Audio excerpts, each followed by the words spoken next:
Chapter 944. On the City Walls of Tagmu City. When he saw Li Yuanba suddenly jump onto his horse and head for the city gate, the senior city guard was stunned. He wanted to break through the city gate of Tagmu City by himself? He was thinking too much. Thinking of this, the senior city guard of Tagmu City curled his lips in disdain and then shouted, "Pour the oil." As soon as the senior city guard of Tagmu City said this, the pot of boiling oil that had been pushed to the edge of the city wall was instantly overturned. Whoosh!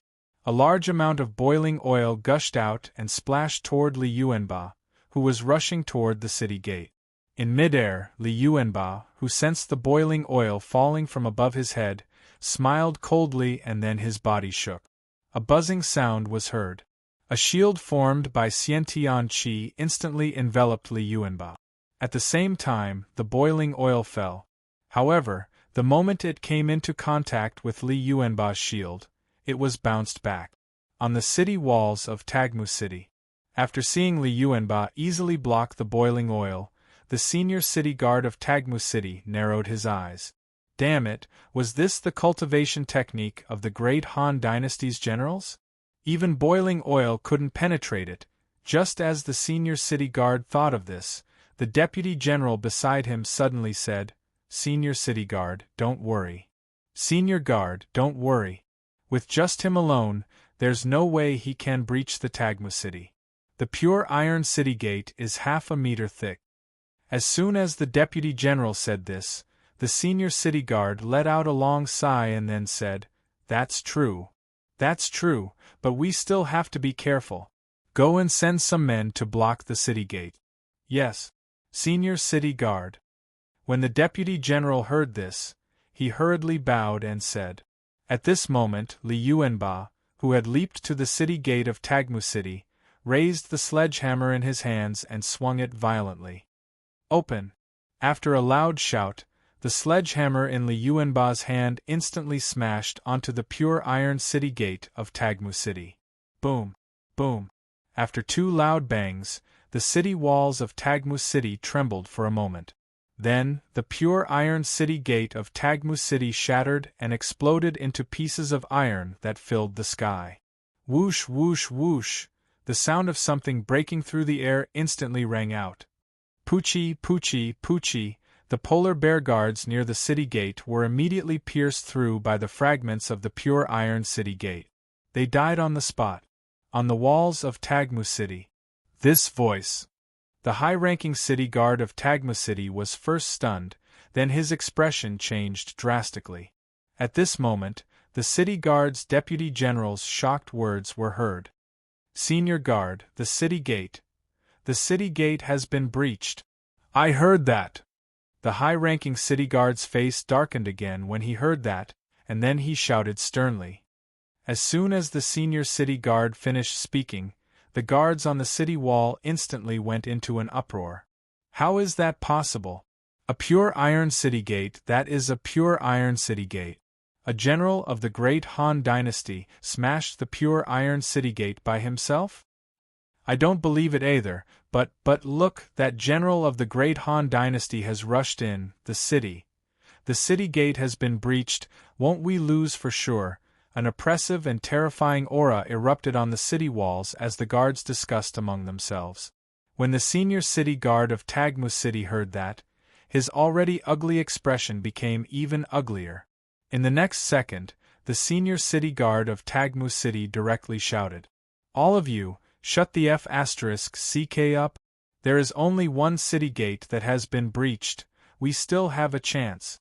As long as the armed forces of the great Han Dynasty dare to enter the city, they will be turtles in a jar.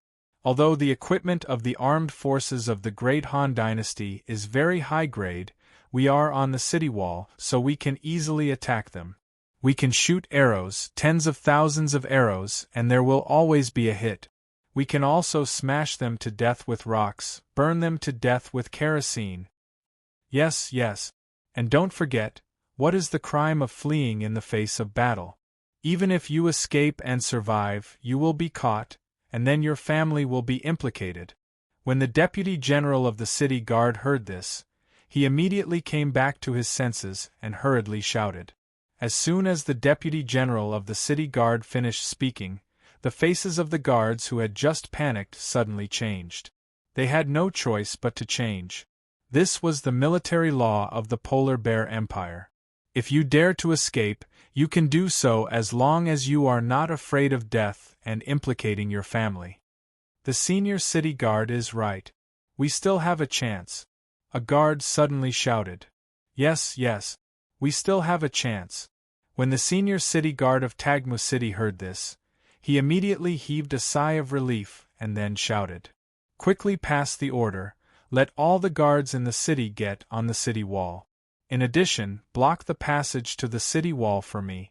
As soon as the senior city guard of Tagmu City finished speaking, 2 exclamations suddenly sounded. Senior City Guard. The general of the great Han dynasty who broke into the city has climbed the city wall. Senior City Guard. The cavalry of the great Han dynasty has already arrived at the foot of the city wall. When the senior city guard of Tagmu City heard this, his face suddenly changed, and then he hurriedly shouted. Kill that general of the great Han dynasty. The rest of you, attack the cavalry outside the city. As soon as the senior city guard finished speaking, a scream of horror suddenly sounded. Senior City Guard. The general of the great Han dynasty has climbed the city wall. Bang! A muffled sound of a collision suddenly rang out. Then, the guard who had just screamed was directly smashed into pieces by a millstone-sized hammer. At this moment, a large amount of blood and internal organs directly flew out, and then dyed the armor of the surrounding polar bear guards red. Go! All of you go! Kill him! When the senior city guard saw that Li Yuanba had really climbed the city wall, his face suddenly changed, and then he screamed. The voice of the senior city guard was still considered calm before, but at this moment, it took a 180-degree turn. His words were full of panic and fear. He couldn't help but be afraid. An existence who could break the city gate alone, what kind of concept was that? That wasn't fierce, that was abnormal. Originally, the senior city guard wanted to motivate his subordinates to rely on the human wave tactic to kill Li Yuanba. This way, he wouldn't have to face Li Yuanba. Who would have thought that just a few seconds after he ordered people to stop Li Yuanba from climbing the city wall, Li Yuanba rushed up the city wall with a giant hammer. As soon as the senior city guard's words fell, the guards couldn't help but gulp heavily. Li Yuanba glanced around at the polar bear guards who wanted to go up but didn't dare to. He smiled coldly, then raised the giant hammer in his right hand and threw it fiercely. Bang, bang, bang! A series of collision instantly sounded, and then a group of guards was directly smashed by Li Yuanba's giant hammer. In the blink of an eye, the giant hammer was in front of the senior city guard. When the senior city guard saw this, his pupils suddenly shrank, and without thinking, he directly grabbed the deputy general beside him and blocked in front of him. Bang! Bang! After 2 sounds, the deputy general and the senior city guard were all smashed by Li Yuanba's giant hammer, and then saw their bodies directly shatter, and then they died on the spot. Chapter 945. Rumble. Thousands of horses galloped and the earth rumbled. At this moment, Li Yuanba's 100,000 troops rushed into the Tagmu city. Then, they violently rushed towards the polar bear army that had sensed that the city gate had been breached and were frantically rushing towards the city gate to provide support. In the next second, Li Yuanba's 100,000 troops and the guards at the front stabbed their long weapons in unison. Poochie, poochie, poochie! Hundreds of polar bear guards were instantly stabbed to death on the spot. Rumble! The war horses galloped and no one in the 100,000 troops stopped and continued to move forward. Bang, bang, bang! The sound of collisions rang out in an instant. Then, a large number of polar bear guards were sent flying by the warhorses. At the same time, the guards at the front of the 100,000 troops stabbed their long weapons again. Poochie, poochie, poochie! Hundreds of polar bear guards were stabbed to death on the spot. The Tagmu city was a huge city and the streets in the city were extremely wide.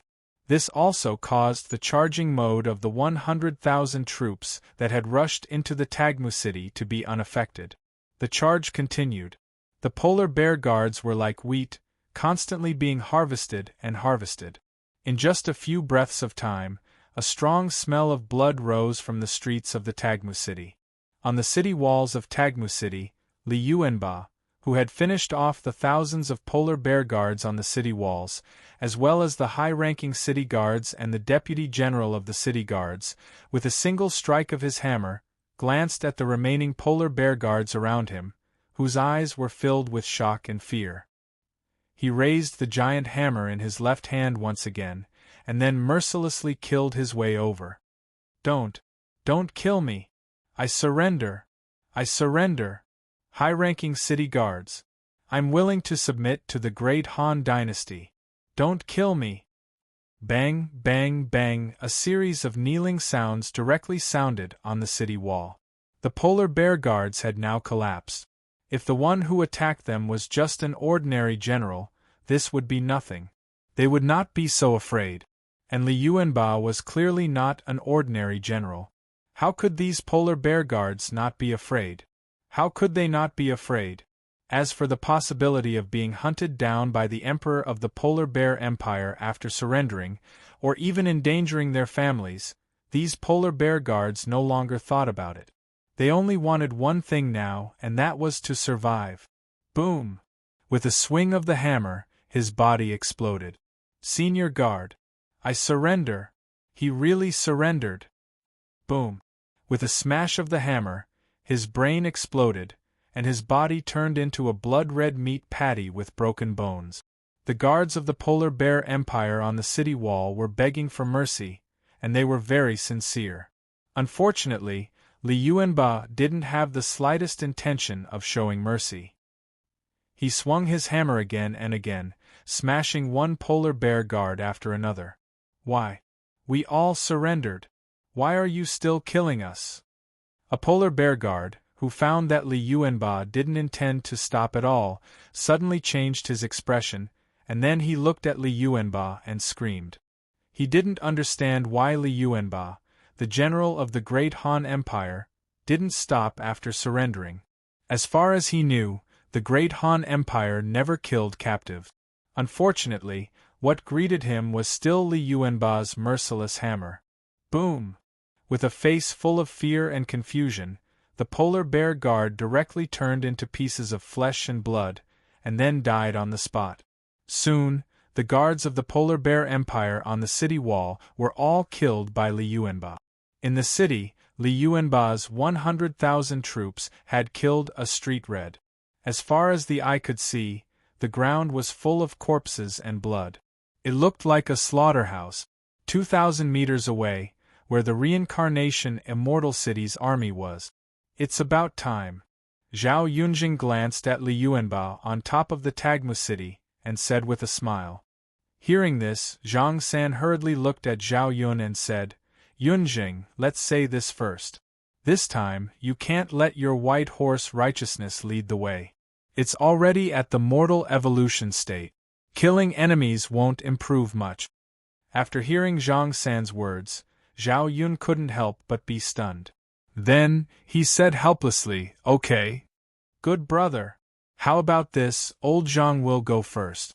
Brothers goodbye. Hearing Zhao Yun nod, Zhang San's big black face instantly bloomed like a flower. Without waiting for others to speak, he directly raised his hand and said to Zhang San, Huang Xing, Dian Xiong, Gao Shun, Zhang Liao, and the other generals. After Zhang San finished speaking, he raised the snake spear in his hand and shouted, Little brothers, little ones, I, your senior guard, have gone to great lengths to give you another chance to show your faces. Don't disappoint me. Kill, kill, kill. An earth-shattering roar sounded instantly. Then, Zhang San's 100,000 troops followed closely behind Zhang San and charged towards the Tagmu city. Zhao Yun, Dian Xiong, Guan Er, Huang Xing, Gao Shun, Zhang Liao, Huang Su, and the other generals looked at each other and then shook their heads helplessly. There were many generals in Reincarnation Immortal City. However, in terms of shamelessness and love to drink, if Zhang San said that he was second, no one would dare to take first place. Uncle, the third to enter the city will be you. How about it? At this moment, Zhao Yun looked at Huang Xing, who had recently joined Reincarnation Immortal City, and then smiled and cupped his fists. Huang Xing's daughter, Philostes Aureus, had already moved into the Reincarnation Immortal City's City Lord manor. She was already considered one of the female masters of Reincarnation Immortal City. As Philostes Aureus's father, Huang Xing's seniority, no matter how it was calculated in the past, had to include Yi Chen now. At least, this was the case in front of the generals of Reincarnation Immortal City. It was also because of this reason that Zhao Yun addressed Huang Xing as uncle. This was not humility, but a rule that had to be followed. This was because Zhao Yun's sister was also one of Yi Chen's wives. As soon as Zhao Yun finished speaking, the surrounding generals smiled, and then cupped their fists at Huang Xing. Uncle, please. When Huang Xing heard this, he shook his head helplessly and then said, In that case, I'll take advantage of my seniority this time. After Huang Xing finished speaking, he raised the long saber in his right hand and shouted, Let's go! Kill! Kill! Kill! After the deafening battle cries, 100,000 of Huang Xing's guards followed Huang Xing and charged toward Tagmu City. After the time it took to brew a cup of tea had passed, Huang Xing led 100,000 guards and charged into Tagmu City. After a while, Zhao Yun, Dian Xiong, Guan Er, Gao Shun, Zhang Liao, Zhang Er, and the other generals smiled at each other. Then, they raised the weapons in their hands and shouted, Kill! Kill! Kill! Kill! The deafening battle cries sounded again. Then, the 11 million soldiers of Reincarnation Immortal City charged toward Tagmu City in a frenzy. Chapter 946. Reincarnation Immortal City, City Lord's Mansion. Yi Chen's divine sense enveloped the entire battlefield. When he heard the conversation of his subordinates, he couldn't help but raise his eyebrows. Zhao Yun, Dian Xiong, Guan Er, Zhang San, Gao Shun, and Huang Xing were getting along well. This way, he wouldn't have to worry about any internal strife when he pushed forward the construction of Reincarnation Immortal City in the future. Thinking of this, Yi Chen couldn't help but smile. At this moment, Guo Yi, who was looking at the three-dimensional map of the battlefield, suddenly looked at Yi Chen and bowed. My lord, there seems to be something wrong with this Tagmu City. Something's wrong? When Yi Chen heard this, he could not help but be startled.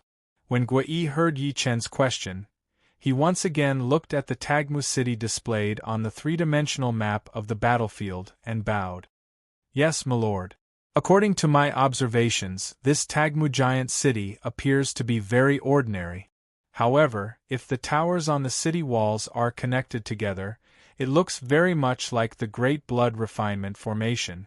However, if you look closely, there are some differences.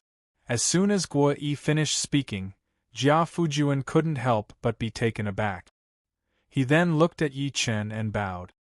My lord, according to my observations, there are also some problems with the stone statues placed in front of the main residences in the Tagmu City. If they are connected together, they can form a blood-refining array. However, if you look closely, there are some differences. When Yi Chen heard Guo Yi and Jia Fujuan's words, he couldn't help but be taken aback. Then, he frowned. At this moment, Tian Feng bowed and said, My lord, there seems to be a problem with the City Lord's mansion in the Tagmu City. According to my observations, there should be a soul-sealing array inside. However, it's different from the soul-sealing array that I know of. Why is Tong seeing the burning sky array? This can be seen from the residences in Tagmu City. Those residences appear to be in a mess, but if you connect every single one of them together, they will directly form the burning sky array.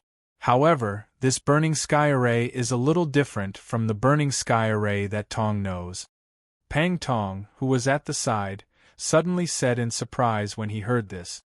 Kun, what we saw was a sacrificial array. Chen Kun frowned and said.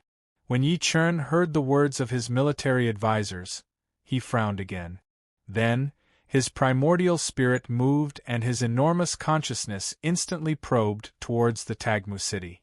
After a few breaths, Yi Chen's eyes suddenly widened. Soul Catcher Idol. Why would a divine soul statue appear in Tagmu city? The soul-absorbing godly statue was a special item that contained the remnant consciousness of a Khanate god. Previously, when Yi Chen returned to the real world and destroyed the Lu clan, he encountered one. At that time, if Yi Chen had not been careful, it was very likely that he would have died in the hands of the soul-assimilating statue. It was for this reason that Yi Chen's consciousness had nearly cursed out loud when he had discovered that there was a soul-assimilating statue in an underground secret room that was only 10 square meters in size under the Tagmu city. It was no wonder that Yi Chen was so angry. After all, if Yi Chen had discovered it too late, the reincarnation Immortal City's army would have charged into the Tagmu city. If the soul-absorbing godly statue had chosen this time to erupt, it would have devoured the entire 2.41 million reincarnation Immortal City's army. Even Zhao Yun, Dian Xiong, Guan Er, Zhang San, Huang Sheng, Gao Shun, and other military generals would not have been spared. This was not some alarmist talk. Even an Earth immortal would have his soul completely sucked away by the soul-absorbing godly statue if he was not careful. Damn it, where did the Polar Bear Empire get their hands on this soul-absorbing godly statue? And they even placed it beneath the Tagmu city. Fortunately, the blood of the Polar Bear Empire's guards had not yet soaked into the ground. Otherwise, none of my troops would have survived. At this thought, Yi Chen looked directly at the Tagmu city and shouted, "Don't resist!" As soon as Yi Chen's words fell, Zhao Yun, Dian Xiong, Guan Er, Zhang San, Huang Sheng, Li Yuanba, and other military generals, as well as all the reincarnation Immortal City guards, were all taken aback. At this moment, a huge force appeared out of nowhere. Then, it lifted the generals and guards of the reincarnation Immortal City and quickly flew into the sky. Then, it quickly flew out of the Tagmu city. Within the Tagmu city, the Polar Bear Empire's guards, who had been slaughtered to the brink of despair, were all stunned when they saw the reincarnation Immortal City's army, who had been wantonly wiping them out earlier, rise into the sky and fly away. They flew away? I think so. No wonder they are so powerful. They are the legendary immortals of the great Han dynasty. But, didn't they want to kill us all? Those who begged for mercy were killed too. Isn't it good that they left? Damn it, do you want to die? How is that possible? I don't understand. They could have killed us all, but they suddenly flew away. Just as the remaining soldiers in the Polar Bear City were discussing amongst themselves, the Eastern Players' army arrived at the Tagmu city. Looking at the reincarnation Immortal City's army in the sky, the Eastern Players were all stunned. Damn, am I seeing things? Yu of Gojoseon's armed forces can fly? What are you seeing things for? Aren't they right there? Not only can they fly, but even their horses can fly. Sigh, I used to know that Yu of Gojoseon was powerful, and I also knew that Yu of Gojoseon's army was powerful. But this is too powerful. None of the players can fly now. Not only can Yu of Gojoseon's subordinates fly, but even their warhorses can fly. It's impossible for warhorses to fly. I can still believe that humans can fly, but warhorses aren't spiritual beasts and can't be improved. So, Yu of Gojoseon's army can fly, not because they are strong enough to fly, but because Yu of Gojoseon made a move. It can't be. He can make more than 2 million people and warhorses fly at the same time. How strong is he? Could it be that Yu of Gojoseon has become an immortal? It's not important whether he has become an immortal or not. What's important is why Yu of Gojoseon's armed forces are flying back. Damn, you reminded me. Yu of Gojoseon is now attacking Tagmu City. If I'm not wrong, something dangerous is going to happen in Tagmu City. Otherwise, why would Yi Yu of Gojoseon's army retreat? Just as the eastern players were talking amongst themselves, the Tagmu City suddenly shook. Then, a large amount of black smoke suddenly rose from the ground. At the same time, shrill screams sounded from within Tagmu City. A reincarnation, immortal city, City Lord's mansion. Yi Chen narrowed his eyes when he saw millions of soldiers and millions of polar bear citizens in Tagmu City being devoured in the blink of an eye. The soul-absorbing statue this time was more dangerous than the previous one. Chapter 947. Yi Chen could not be blamed for thinking that way. After all, although the soul-absorbing statue had taken the initiative to attack Yi Chen, it had not attacked the other players in the city where the Lu clan was located. This was not because the soul-absorbing statue was honest or wanted to protect the Lu clan, but because its attack range was only so large. Otherwise, the players who relied on the Lu clan to survive would have been devoured by the soul-absorbing statue. As for the soul-absorbing statue in the Tagmu City, not only had it taken the initiative to attack, but it had also enveloped the entire Tagmu City. Not only had it devoured everyone's flesh and blood, but it had also devoured everyone's souls. This soul-absorbing statue probably did not have an owner. Otherwise, the Tagmu City would have become a four-city city long ago. Just as Yi Chen thought of this, the black smoke that had completely enveloped the Tagmu City suddenly began to condense. Then, it turned into a pitch-black black dragon that did not have a physical body but looked exceptionally lifelike. The black dragon that the black smoke had turned into was not the dragon clan of Eastern legends, but the black dragon of Western legends. To be more precise, it was like a large lizard with wings. Of course, the black dragon was much more ferocious than the lizard. At least, the ferocious head, white teeth, and black scales were not something the lizard had. Damn it, the chaos statue contained the remnant thoughts of the 3,000 gods and demons that had been destroyed by Pangu. How did it transform into the appearance of a Western black dragon? Could it be that one of the 3,000 gods and demons was the dragon clan of Western legends? Just as Yi Chen thought of this, a dragon's roar that shook the heavens and earth sounded from the black dragon's mouth. Roar, the dragon's roar was full of a violent and destructive aura. Sensing this, Yi Chen smiled coldly. Remnant thoughts were remnant thoughts. Even if it had devoured the flesh and souls of millions of living beings, it still did not have spiritual intelligence. Just as Yi Chen thought of this, the black dragon that had let out a dragon's roar looked straight at the reincarnation immortal city. Then, with a boom, it flapped its wings and flew up. Seeing this, Yi Chen's eyes narrowed fiercely. It must have sensed that the reincarnation immortal city was the place with the densest life energy, so it wanted to devour the city. At the thought of this, Yi Chen snorted coldly. With a wave of his right hand, the dark and thick god-slaying weapon appeared instantly. In the next second, Yi Chen soared into the sky and charged straight at the black dragon that was flying over from Tagmu City. At the location of the Eastern player army. F***CK. Look, that was a Western black dragon. F***CK. Why does the Polar Bear Empire have something like this? Who the hell knows? But I have a feeling that Yi Yu of Gojoseon getting his army out of Tagmu City is probably related to this black dragon.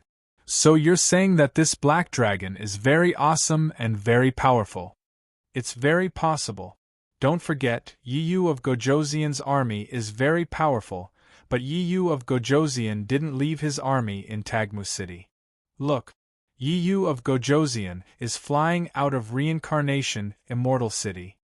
Just as the Eastern players were discussing amongst themselves, Yi Chen, who was rushing toward the Black Dragon, was surrounded by a layer of red and white flames. In the next second, Yi Chen and the Black Dragon collided head-on. In an instant, the Black Dragon opened its mouth and sprayed something at Yi Chen. Boom! A pitch-black mass of air was instantly sprayed out of the Black Dragon's mouth, and then it crashed toward Yi Chen at an extremely fast speed. Seeing this, Yi Chen waved the god-slaying weapon in his right hand without hesitation. With a bang, the black mass of air was instantly smashed by the god-slaying weapon. At this moment, the smashed black mass of air instantly turned into hundreds of black air arrows and shot straight toward Yi Chen. Seeing this, Yi Chen smiled coldly. Then, with a thought, a pure white mass of grand sun primordial fire appeared out of thin air, and then it exploded with a boom. In the next second, hundreds of grand sun primordial fire exploded and collided with the black air arrows that were shooting toward Yi Chen. Boom, boom, boom. Dense explosions sounded instantly. Then, the black mass of air was seen exploding, and in the blink of an eye, it was burned into nothingness.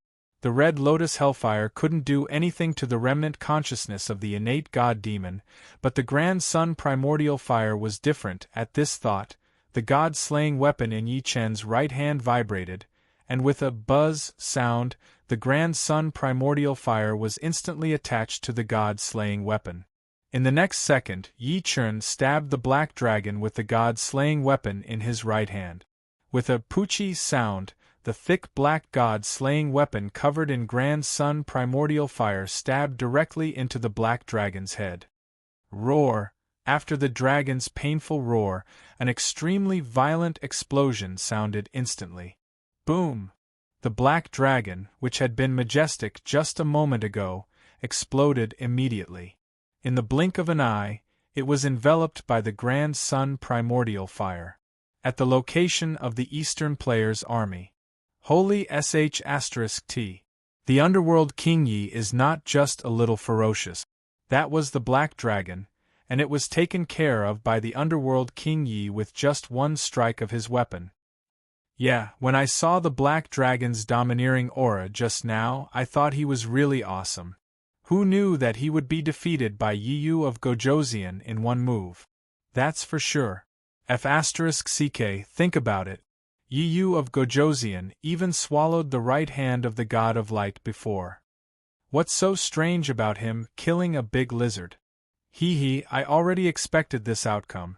Who is Yiyu of Gojoseon? He's the number 1 player in the East. No, he's the strongest player in the world. He's even able to tame the howling celestial dog. How can he not defeat the big lizard in the West?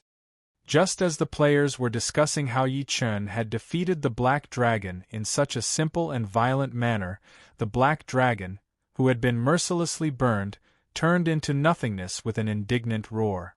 At this moment, the Tagmu city suddenly shook. Then, a black pillar of air shot up into the sky and arrived in front of Yi Chen in the blink of an eye. There was actually the remnant consciousness of an innate god-demon. Yi Chen, who had instantly sensed the origin of the black pillar of air, stabbed the black pillar of air with the god-slaying weapon in his right hand without hesitation. Boom! The air instantly exploded. At the same time, an extremely mysterious aura appeared from the god-slaying weapon. Then, the black light on the god-slaying weapon flashed explosively. No! A roar of disbelief and panic instantly rang out. At this moment, the black and thick god-slaying weapon suddenly shook.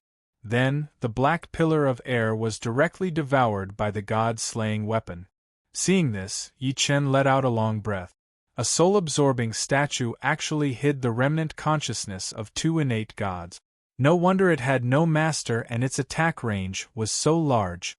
At this thought, Yi Chen moved his feet and instantly arrived in the sky above the Tagmu city. Glancing at the mummified corpses all over the city, Yi Chen pointed the god-slaying weapon at the ground and waved it in the air. Swish! There was a sound. The main street of the Tagmu city was instantly cut open, revealing a secret chamber. Glancing at the soul-absorbing statue on the stone table in the secret chamber, Yi Chen flicked his left hand in the air. A ball of true sun fire instantly flew toward the soul-absorbing statue. The moment the true sun fire touched the soul-absorbing statue, the statue immediately burst into flames. In the blink of an eye, it was burned into nothingness. Ding! Congratulations to player for killing innate god's remnant consciousness x2. Special reward to player Yi Chen, 20 million innate merit points. As soon as the system's notification ended, a golden light suddenly flashed behind Yi Chen's head. Then, a golden halo appeared directly behind Yi Chen's head and rapidly expanded. At this moment, an extremely mysterious force appeared out of thin air and rushed directly into Yi Chen's primordial spirit in his purple mansion. At the same time, Yi Chen's perception, primordial spirit, and physical body improved by a notch. Sensing this, Yi Chen couldn't help but smirk.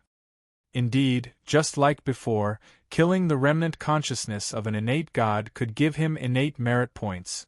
Although he wasn't sure how the soul-absorbing statue appeared in the Tagmu city, the innate merit points were real. Chapter 948. Innate merit could suppress one's luck, increase one's comprehension, increase one's cultivation speed, and increase one's luck. If one had enough innate merit, no matter how evil they wouldn't even be able to get close to them. It could be said that the more innate merit one had, the more benefits one would receive. Otherwise, Yi Chen wouldn't be so excited. Although he had killed a few million less Polar Bear Empire guards, he had obtained 20 million innate merit points. This was a very good deal. Thinking of this, Yi Chen couldn't help but smile. At this moment, a ding sounded from where the soul-absorbing idol had disappeared, and a red crystal appeared. When Yi Chen saw this scene, he was stunned for a moment. Then, his eyes opened wide. Could it be? Thinking of this, Yi Chen raised his left hand and grasped at the air. With a whoosh, the red crystal that had just appeared was instantly grabbed by Yi Chen. At this moment, the system's notification sounded. Ding! Congratulations to player Yi Chen for obtaining a beast over God's divinity, blank, X1. As soon as the system's notification ended, Yi Chen was stunned. Damn, it really was a divinity, and a blank over God's divinity at that. But what kind of beast over God was this? Although Yi Chen hadn't been to the Western mythological world in his previous life, Yi Chen knew about the gods of the Western mythological world. For example, the goddess of war, the goddess of wisdom, and so on. As for the beast over God, Yi Chen had never heard of it. Otherwise, he wouldn't have been so surprised. Since the beast over God's divinity had appeared, it meant that this over God's divinity existed. Forget it, I'll just give it to Lucifer's subordinates to use. When the time came, with a group of over gods working hard, it would definitely be exciting to go to the Western mythological world. Thinking of this, Yi Chen's mind moved, and he called out, Mengpo. As soon as Yi Chen's words fell, a black vortex suddenly appeared not far in front of Yi Chen. Then, Mengpo, who had just left not long ago, appeared here. After opening her eyes, Mengpo looked at Yi Chen with some confusion and called out, Husband? After hearing Mengpo's words, Yi Chen couldn't help but smile. You can take this little toy to the Nether Mansion and give it to one of Lucifer's subordinate. Lucifer can choose who to give it to. A little toy, Granny Meng said, somewhat puzzled. Yi Chen casually handed the beast-type Sovereign Spark to Granny Meng. Mengpa took it and glanced at it. Then, she was stunned. After coming to her senses, Meng Po's eyes lit up. She looked at Yi Chen and said, Husband, this is not bad. With this chief god's divinity, we can create another chief god of the Western mythological world. When Yi Chen heard this, he nodded with a smile and said, That's right. I'll leave this matter to you. When Mengpa heard this, she smiled sweetly and said, Okay, husband. After she finished speaking, she was stunned. After Mengpa finished speaking, she looked at the golden merit ring behind Yi Chen's head that had yet to disappear. Husband, when did you obtain innate merit? It's not much, but it's not little either. When Yi Chen heard this, he couldn't help but smile and say, I got it from killing the remnant wills of 3 innate gods. When Mengpa heard Yi Chen's words, she was stunned. Then, she said with great joy, Husband, you're indeed the son of destiny. In the Eldritch world, the liches and the monster race are all looking for the remnant wills of the 3,000 innate gods. They want to accumulate innate merit by killing these remnant wills. They're all looking for the remnant wills of the gods. When Yi Chen heard Meng Po's words, he was stunned. He hurriedly looked at Meng Po and asked, "There are 3,000 remnant wills of the gods? None of them have been found?" "Yes, husband. There are indeed 3,000 god-demon remnant consciousnesses. However, there is no place for the god-demon remnant consciousnesses in the desolate world.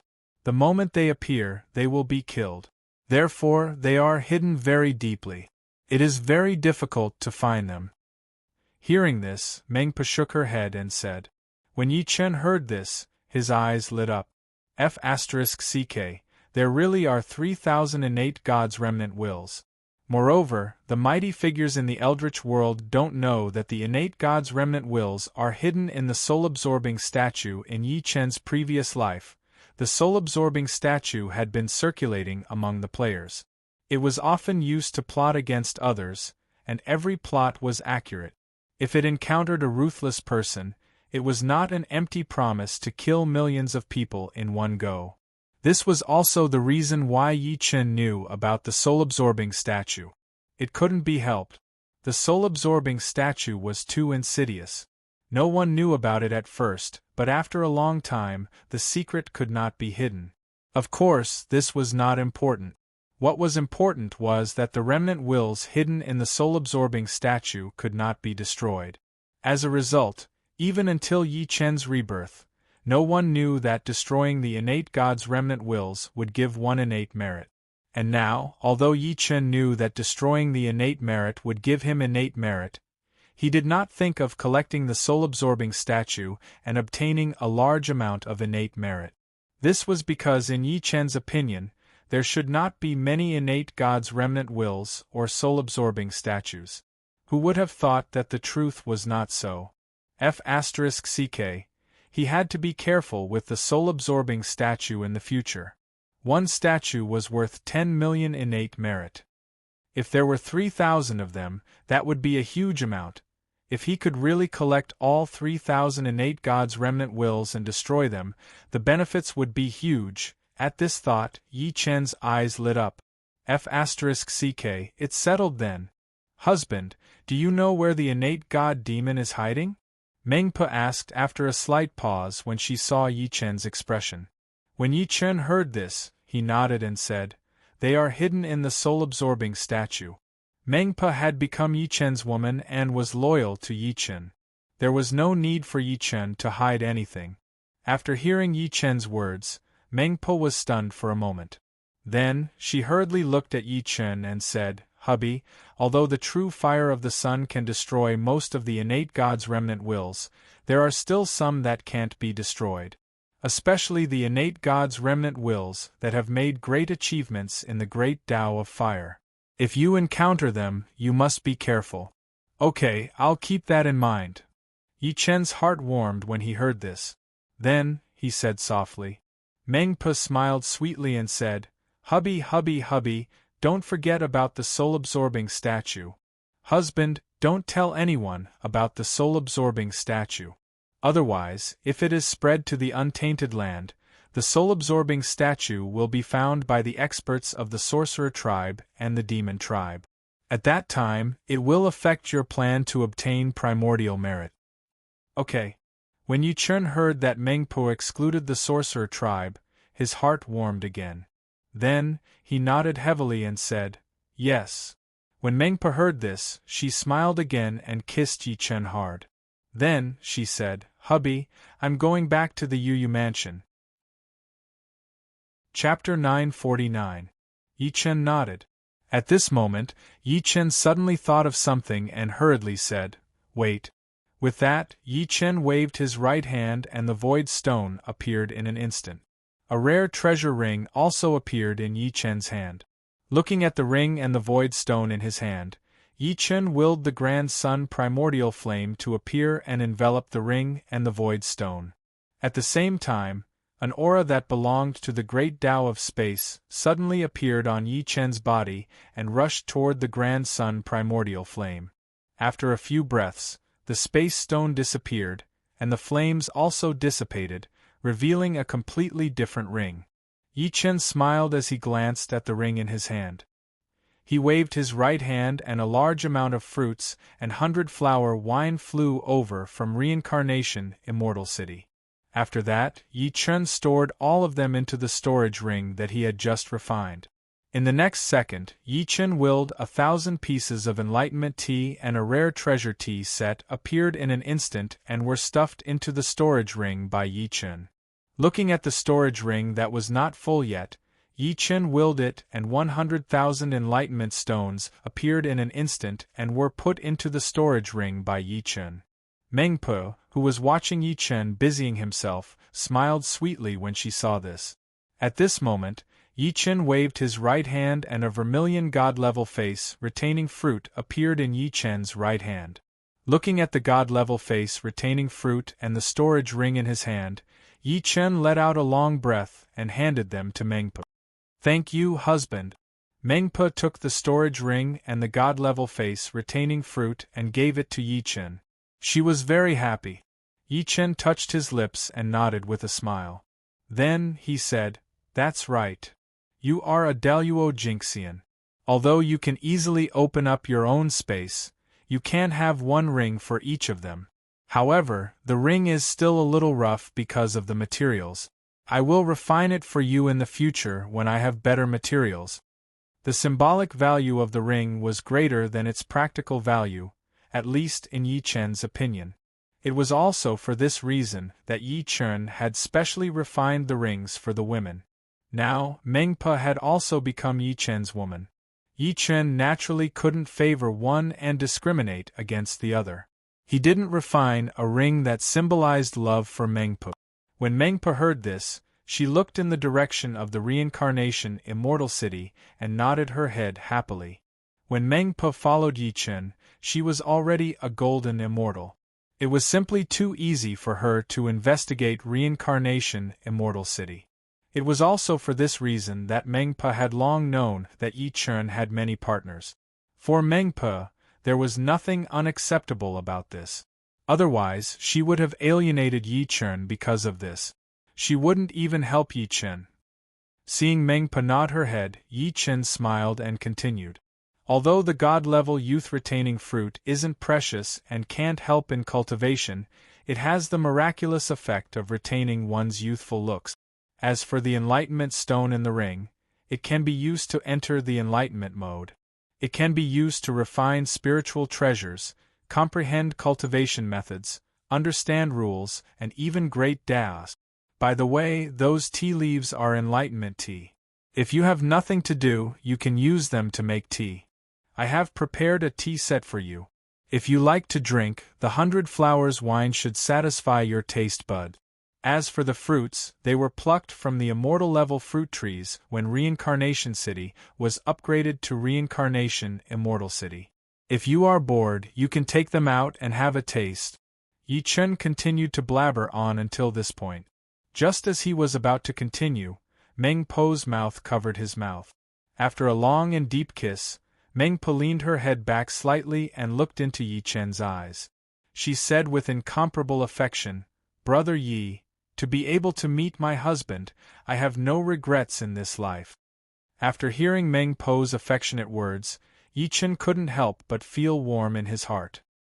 He then touched Meng Po's fair and delicate face and said, "There is no such thing as a life. Your future will be with me. No one can change my decision." Meng Po's heart warmed when she heard this. She then looked at Yi Chun and said, "Husband, it's getting late. I should return to the Yu mansion. Go ahead. Remember to eat the god-level youth-retaining fruit." Yi Chun nodded and said. Meng Po nodded gently and ate the god-level youth-retaining fruit in her hand. After taking a deep look at Yi Chun, Meng Po put on the ring that Yi Chun had given her and gave Yi Chun a sweet smile. In the next second, Meng Po turned into a cloud of black smoke and disappeared without a trace. Looking at where Meng Po had left, Yi Chun let out a long breath and flew straight back to Reincarnation Immortal City. After returning to Reincarnation Immortal City, Yi Chun looked directly at the Reincarnation Immortal City's army and shouted, "Split up! One army, one road. Wipe out all the cities in the Polar Bear Empire." After Yi Chen finished speaking, Zhao Yun, Dian Xiong, Guan Er, Zhang San, Huang Xing, Li Yuanba, Gao Shun, and the other generals' faces turned solemn. They then cupped their fists and bowed to Reincarnation, Immortal City. Yes, my lord. In the next second, Zhao Yun, Dian Xiong, Guan Er, Zhang San, Huang Xing, Li Yuanba, and the other generals led their 100,000 troops and charged towards Tagmu City. After entering the Tagmu City, the Reincarnation Immortal City's army quickly rushed out from the other 3 city gates of the Tagmu City. Then, they immediately split up and headed towards the Polar Bear Empire in more than 10 directions. After the Reincarnation Immortal City's army left, the eastern players rushed into Tagmu City. F***CK. F***CK. There are so many dried corpses on the ground. That scared me to death. F***CK. Did the Black Dragon make these dried corpses? Who else could it be? Stop talking nonsense. Hurry up and pick up the items and follow them. If we're too slow, the equipment and skills that Yu of Gojoseon doesn't want will all be refreshed. Yes, hurry up and pick them up. While the eastern players were engaged in a heated discussion, the gigantic island that carried the Reincarnation Immortal City slowly flew into the depths of the Polar Bear Empire. Death was the eternal element of war. The Reincarnation Immortal City's army split up into more than 10 directions. They attacked cities and plundered lands. Corpses were strewn everywhere and blood flowed like rivers. Time passed bit by bit. The teleportation portals connecting the various cities of the Polar Bear Empire to the capital of the Polar Bear Empire lit up again and again. Urgent battle reports were constantly sent to the Emperor of the Polar Bear Empire, causing the entire court to be shocked. Bam! The Emperor of the Polar Bear Empire slammed the battle reports on the table. Then, he stood up abruptly and shouted, "Damn it! How can the Great Han armed forces be so strong? Who can tell me?" Chapter 950. When the Polar Bear Empire's civil and military officials heard the Polar Bear Emperor's words, they all looked at each other, then lowered their heads. They also wanted to know why the Great Han armed forces were so strong, but no one told them. The Emperor of the Polar Bear Empire became even more irritable when he saw the silence of all the civil and military officials. Useless things. The Great Han armed forces are about to attack. Why aren't you saying anything? Aren't you usually good at talking? The officials of the Polar Bear Empire fell silent again. Seeing this, the Polar Bear Emperor's face turned ashen.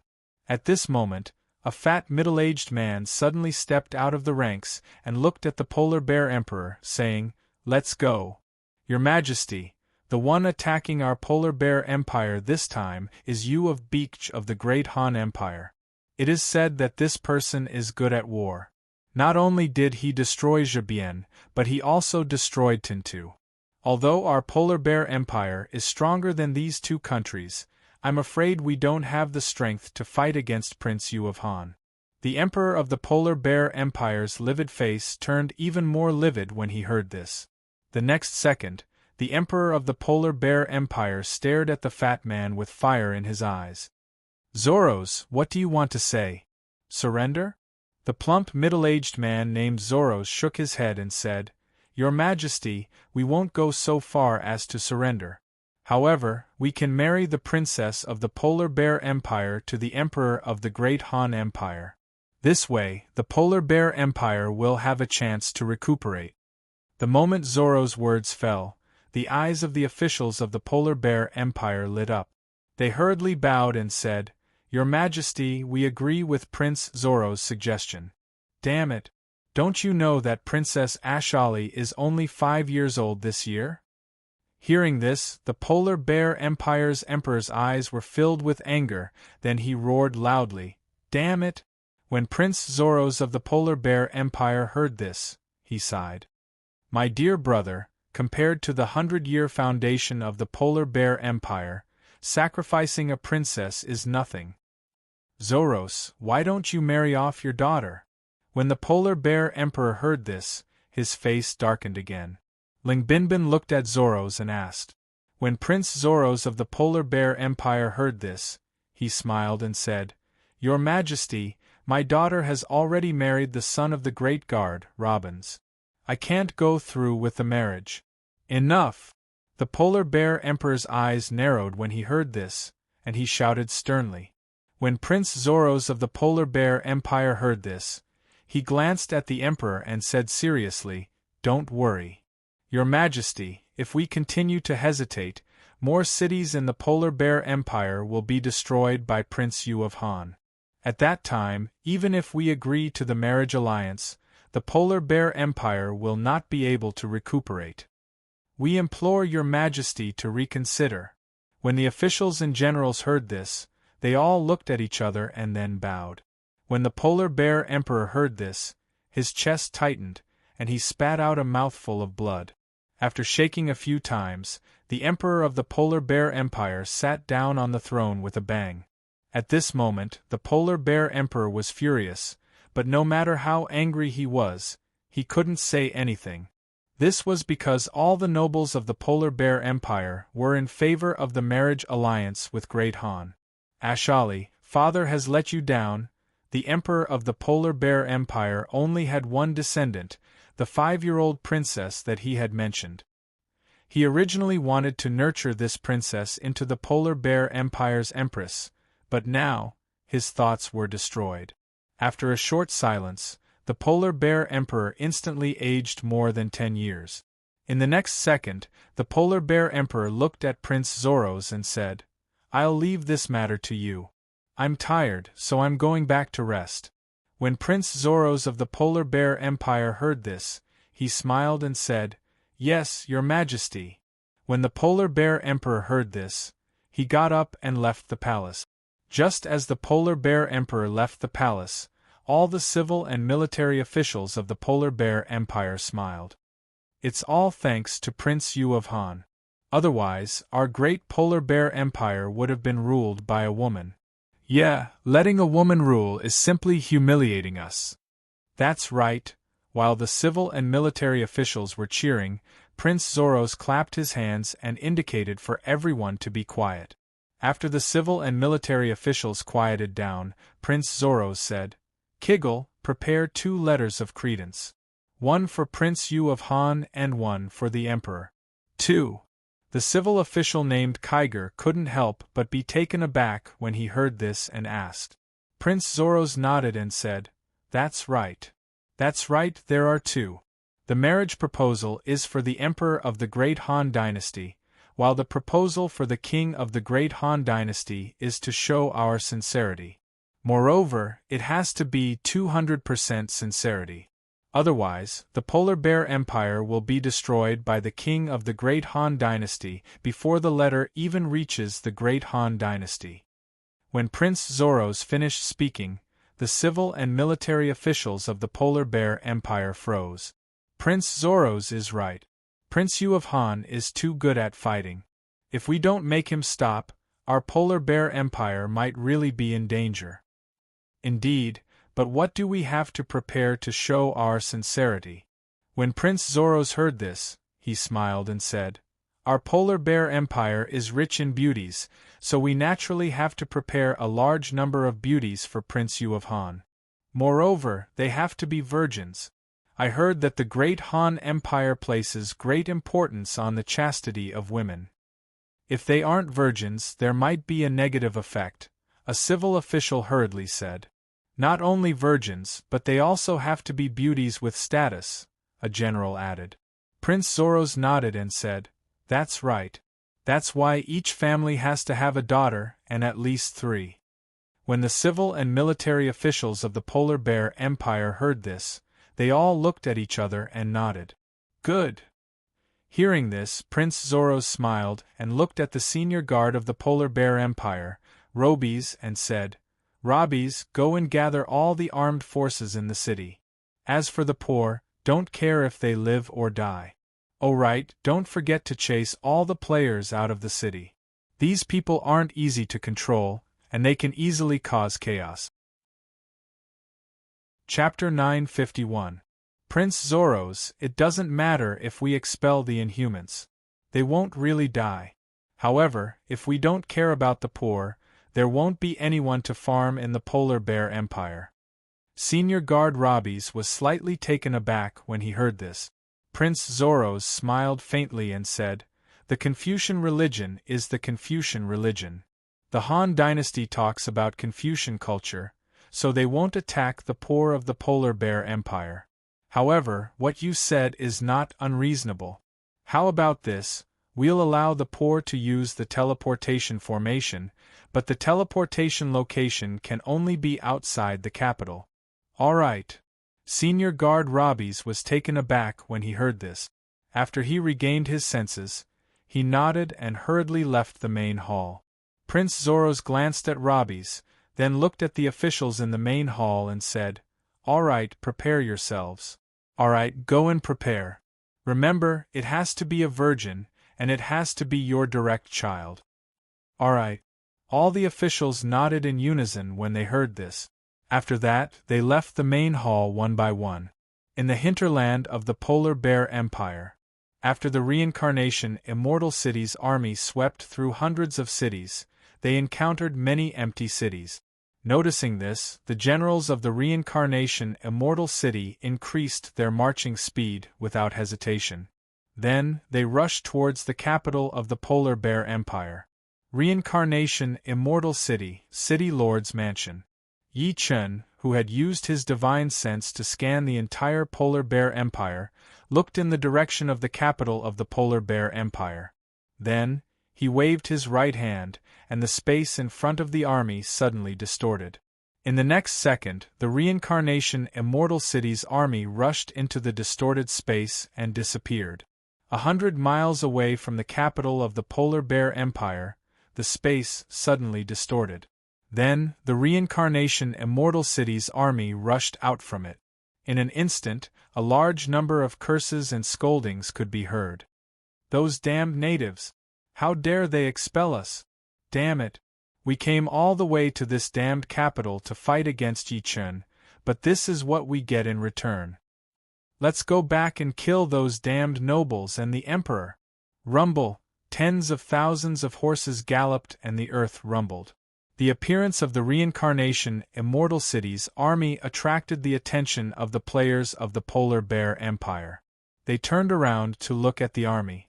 When the players of the Polar Bear Empire saw the sudden appearance of the reincarnation Immortal City's army, they were stunned for a moment before an uproar broke out. F***CK, am I seeing things? Yi Chen's armed forces didn't use the teleportation portal and came here directly? You didn't see wrongly. D***MN. How is this possible? How can Yi Chen's armed forces be so fast? What should we do? The combat power of Yi Chen's armed forces is terrifying. Not only can they not kill him, but they can't even put up a fight. What's there to be afraid of? That was in the past. Now that all of us players are here, we can easily crush Yi Chen's armed forces. That's right. There's nothing to be afraid of. Let's fight them. Don't forget, we're players. Even if we die, we won't really die. Motherf***. Your daddy here can't accept this. Motherf***. These damned natives are chasing us away, yet we still have to risk our lives for them. So what if you can't accept this? We can't let Yi Chen destroy the Polar Bear Empire, right? Motherf***. Even though I'm angry, let's wait until we stop Yi Chen before we settle the score with those damned natives. Just as the players of the Polar Bear Empire were cursing one another, a large number of poor people were teleported out from the teleportation portal outside the capital of the Polar Bear Empire. Before long, there were tens of millions of poor people. Seeing this, the players of the Polar Bear Empire were stunned. Then, their faces darkened. These F***king native nobles don't treat the poor people as human beings at all. What's there to be angry about? Wasn't it like this in ancient times? With these poor people around, Yi Chen won't go on a killing spree. That's impossible. Yi Chen's armed forces kill everyone wherever they go. It doesn't matter if they're players, guards, or poor people. Not a single one of them is left alive. That's because there aren't many of them. Look at how many people there are here. Just us players alone are in the hundreds of millions. As for the poor people, it won't take long for them to break through the billions. What if Yi Chen's army really does that? That can't be. Wouldn't that make Yi Chen a cold-blooded butcher? Only a deranged person would do such a thing. Just as the players of the Polar Bear Empire were discussing the mass teleportation of the poor natives, the space in the sky suddenly distorted. Then, they saw a huge island appear in the sky above the battlefield. F***CK. What's that? It's probably an island. But how can an island fly? Could it be some kind of advanced technology or a divine artifact? Who knows? Damn it, I finally understand why Yi Chen's armed forces can suddenly appear here. It must be because this island has a teleportation function. Polar Bear Empire Palisade Guard hurriedly ran into the main hall and bowed to Prince Zoros. Your Highness, the Great Han's armed forces have arrived outside the capital, and above the Great Han's armed forces, a flying island has appeared. What? Prince Zoros, who was waiting for his subordinate's orders, was stunned when he heard this. Then, he shouted in shock. The flying island shocked Prince Zoros, but the sudden appearance of the Great Han's armed forces shocked him even more. This was because he had just sent 2 teams to the teleportation array to deliver 2 letters of credence. One to the Great Han Emperor, Lu Hong, and the other to Yi Chen. But now, Yi Chen's army had arrived outside the capital. How were they going to deliver the letters of credence? When he thought about how Yi Chen's army was about to attack the capital because they didn't receive the letters of credence, Prince Zoros couldn't remain calm. Quick! Go inform Kiggle and prepare another letter of credence for Prince Yu of Han. Then inform all the ministers to bring the chosen daughters to the city walls. The moment Zoros finished speaking, the guard hurriedly bowed. Yes, Your Highness. After the guard finished speaking, he hurriedly ran out and conveyed Zoros's order. Damn it, how could it be so fast? Prince Zoros said with a pale face as he looked at the guard who left. At this moment, a group of civil and military officials ran into the main hall excitedly. Your Highness Prince Zoros, we just received news that there are hundreds of millions of mutants outside the capital. The number of commoners has reached 800 million. We don't have to fear Prince Yu of Han or Yi Chen anymore. Chapter 952. When Prince Zoros of the Polar Bear Empire heard this, he was taken aback. He then asked, That many? Yes, Your Highness. There really are that many, a burly official said excitedly. Zoros' eyes lit up when he heard the answer. He then said excitedly, Let's go. Let's take a look at the city wall. Okay. When the civil and military officials heard this, they responded with smiles on their faces. After they finished speaking, they followed Prince Zoros up the city walls. Outside the city, where the reincarnation Immortal City Army was. This polar bear has quite a lot of cubs. Third Zhang said excitedly as he glanced at the boundless army of polar bear players and indigenous polar bear natives. When Dian Xiong heard this, he looked at Zhang San and said, Ida, do you want to compete with me later? Zhang San laughed and was about to agree when Zhao Yun said, The Lord wants to compete with me. The Lord wants a quick battle. Are you too sure you want to compete? Dian Xiong laughed awkwardly and pretended not to say anything. He looked at the Polar Bear Empire's army in the distance with a serious expression. While Dian Xiong was putting on an act, Zhang San rolled his eyes at Zhao Yun and said, Zhao Yun, you're too harsh on me. Yunjing, you're too good at hurting people. This won't do. You have to make up for my hurt heart. When Zhao Yunjing heard Zhang San's shameless words, the corners of his mouth involuntarily twitched. He then shut his mouth and pretended not to hear anything. When Zhang San saw Zhao Yun's expressionless face, he laughed and said, Yunjing, don't pretend you didn't hear me. 3 bottles, you probably won't agree to 3 bottles. 2 bottles of 100-flower wine. How about that? When Guan Er heard this, he glared at Zhang San and said, Ida, don't be silly. Ida, don't mess around. If the Lord gets angry, you won't be able to bear the consequences. I'm just joking. My Lord won't really be angry. I'm just trying to liven up the atmosphere and improve our relationship. Zhang San's face stiffened when he heard this, after which, he carefully glanced at the reincarnation immortal city above his head. After which, he coughed a few times and straightened his expression. At this moment, Zhao Yunjing glanced at Zhang San, then raised a finger and said, 1 bottle. Ha ha ha, I knew that Yunjingji would speak. How about it, Huang Su? I won, right? 3 bottles of 100 flowers wine, don't go back on your word. Zhang San laughed and looked at Huang Su. When Zhao Yun heard this, his face froze. Guan Er, Dian Xiong, Gao Shun, Zhang Liao, and the other generals were all stunned. As for Huang Xing, he slapped the back of Huang Su's head without hesitation. In the next second, all of the generals burst into laughter. Reincarnation Immortal City, the city lord's residence. Yi Chen's mouth twitched when he saw his subordinates fooling around. Although Zhang San no longer had the weakness of scolding and beating his subordinates, not only did his love for wine not change, but he had become even stronger. That's good. I won't get drunk from 100 flowers wine. Drinking more can satisfy my craving and increase my cultivation. Thinking of this, Yi Chen couldn't help but smile. At this moment, Prince Zoros of the Polar Bear Empire led a group of nobles up the city wall. When Zoros saw the endless player army and the countless poor people outside the city, his eyes lit up. There really are so many of them. If I knew this would happen, I would have gathered these players and fought against Prince Yu of Han's armed forces. When Prince Zoros finished speaking, a general of the Polar Bear Empire nodded affirmatively and said, That's right. That's right. With these mutants here, there's no need for us to make a move at all. They can still defeat the Ghost King of the Great Han Dynasty.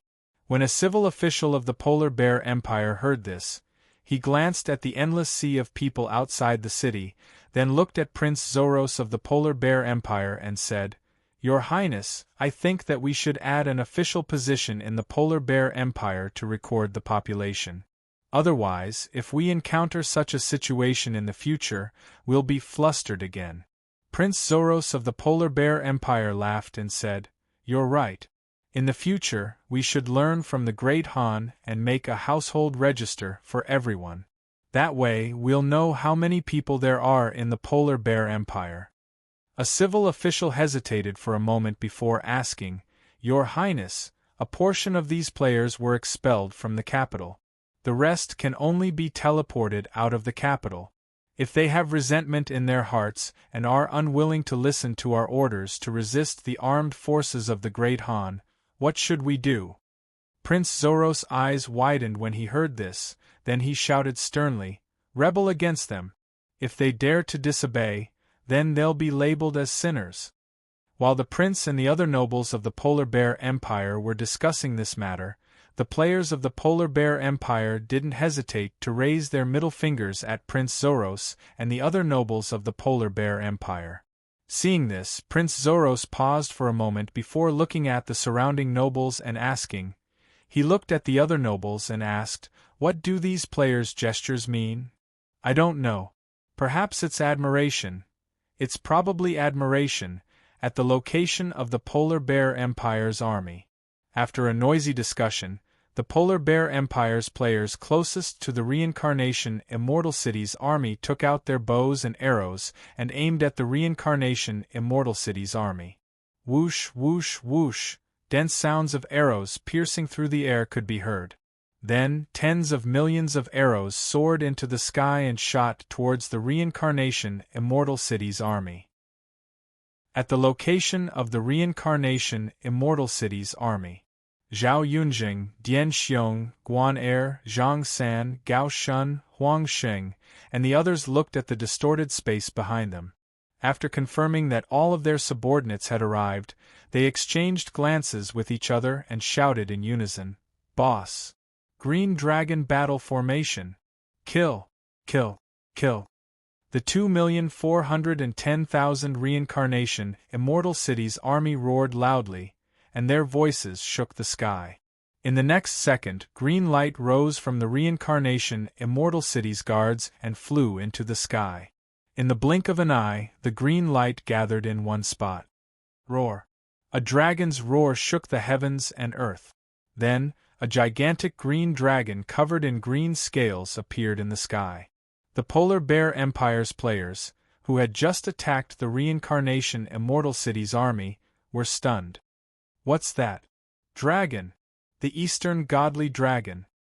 How can this be? How can they summon a mythical creature? Roar! The dragon's roar could be heard again. Then, the gigantic green dragon landed on the ground and enveloped the reincarnation Immortal Cities army and the generals. In the next second, the green dragon soared into the sky and turned into a stream of light that charged towards the Polar Bear Empire's army. Chapter 953. On the walls of the Polar Bear Empire's capital city. What is that? Prince Zoros of the Polar Bear Empire's excited face froze, and he shouted in shock. That seems to be the totem of the Great Han Empire, the Dragon God. A Polar Bear Empire's general said in a daze. Isn't the Dragon God golden? That's green. A civil official of the Polar Bear Empire said with a dumbfounded expression. Damn it, that's not important. What's important is that it's a dragon. It's not something that we mortals can fight against. Prince Zoros of the Polar Bear Empire roared with a pale face. At the location of the Polar Bear Empire's army, the Eastern Dragon God turned into light. It's charging over. There are arrows. We'll block it, will it? It should be. Just as the Polar Bear Empire's players were shocked by the Azure Dragon's attack, the Azure Dragon turned into a green light and streaked across the sky, blocking out the tens of millions of arrows. In an instant, the tens of millions of arrows turned into dust. On the walls of the Polar Bear Empire's capital city, Prince Zoros of the Polar Bear Empire's pupils constricted when he saw the green light turn tens of millions of arrows into points. He then shouted anxiously, It turned tens of millions of arrows into points in an instant. Prince Zoros, why don't we continue the marriage alliance? When a civil official saw this, he heavily swallowed his saliva with a gudong sound, and then opened his mouth to speak. Quick! Get people to bring all the daughters you've chosen to the city walls, quick! Prince Zoros of the Polar Bear Empire immediately snapped out of his daze and shouted. The moment Prince Zoros of the Polar Bear Empire finished speaking, the nobles on the city walls looked at their subordinates and shouted, Go! Quick, bring the young ladies here. At the location of the Polar Bear Empire's army. Run! Run! A player from the Polar Bear Empire shouted, his pupils constricting when he saw the tens of millions of arrows being destroyed in the blink of an eye. However, at this moment, the green light landed on the ground and flashed past the players of the Polar Bear Empire. In that instant, the hundreds of millions of players from the Polar Bear Empire stiffened. Then, their bodies rapidly shrank, and in just a breath's time, they were reduced to dried corpses. A gentle breeze blew past, and the hundreds of millions of corpses were reduced to dust that scattered with the wind.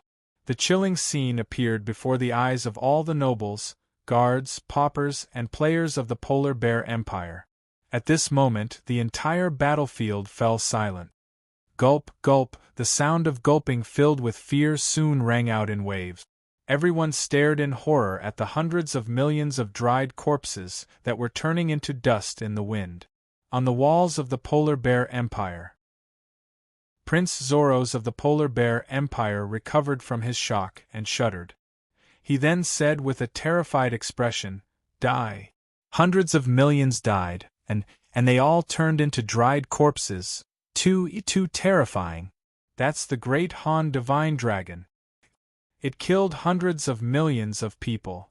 a general said in a trembling voice as he looked at the hundreds of millions of Polar Bear Empire's players being reduced to dust. Prince Zoros, your daughter, give her to Lord Yu of Gojoseon, a civil official said stiffly as he turned his head to look at Prince Zoros. When Prince Zoros of the Polar Bear Empire heard this, he nodded in a daze. "Oh, okay, at the location of the Polar Bear Empire's army. Damn it, can someone tell me? Yi Chen's armed forces, how can they summon such a terrifying Eastern Divine Dragon? I don't know. I only want to know one thing. Will the Divine Dragon summoned by Yi Chen's subordinates continue to attack?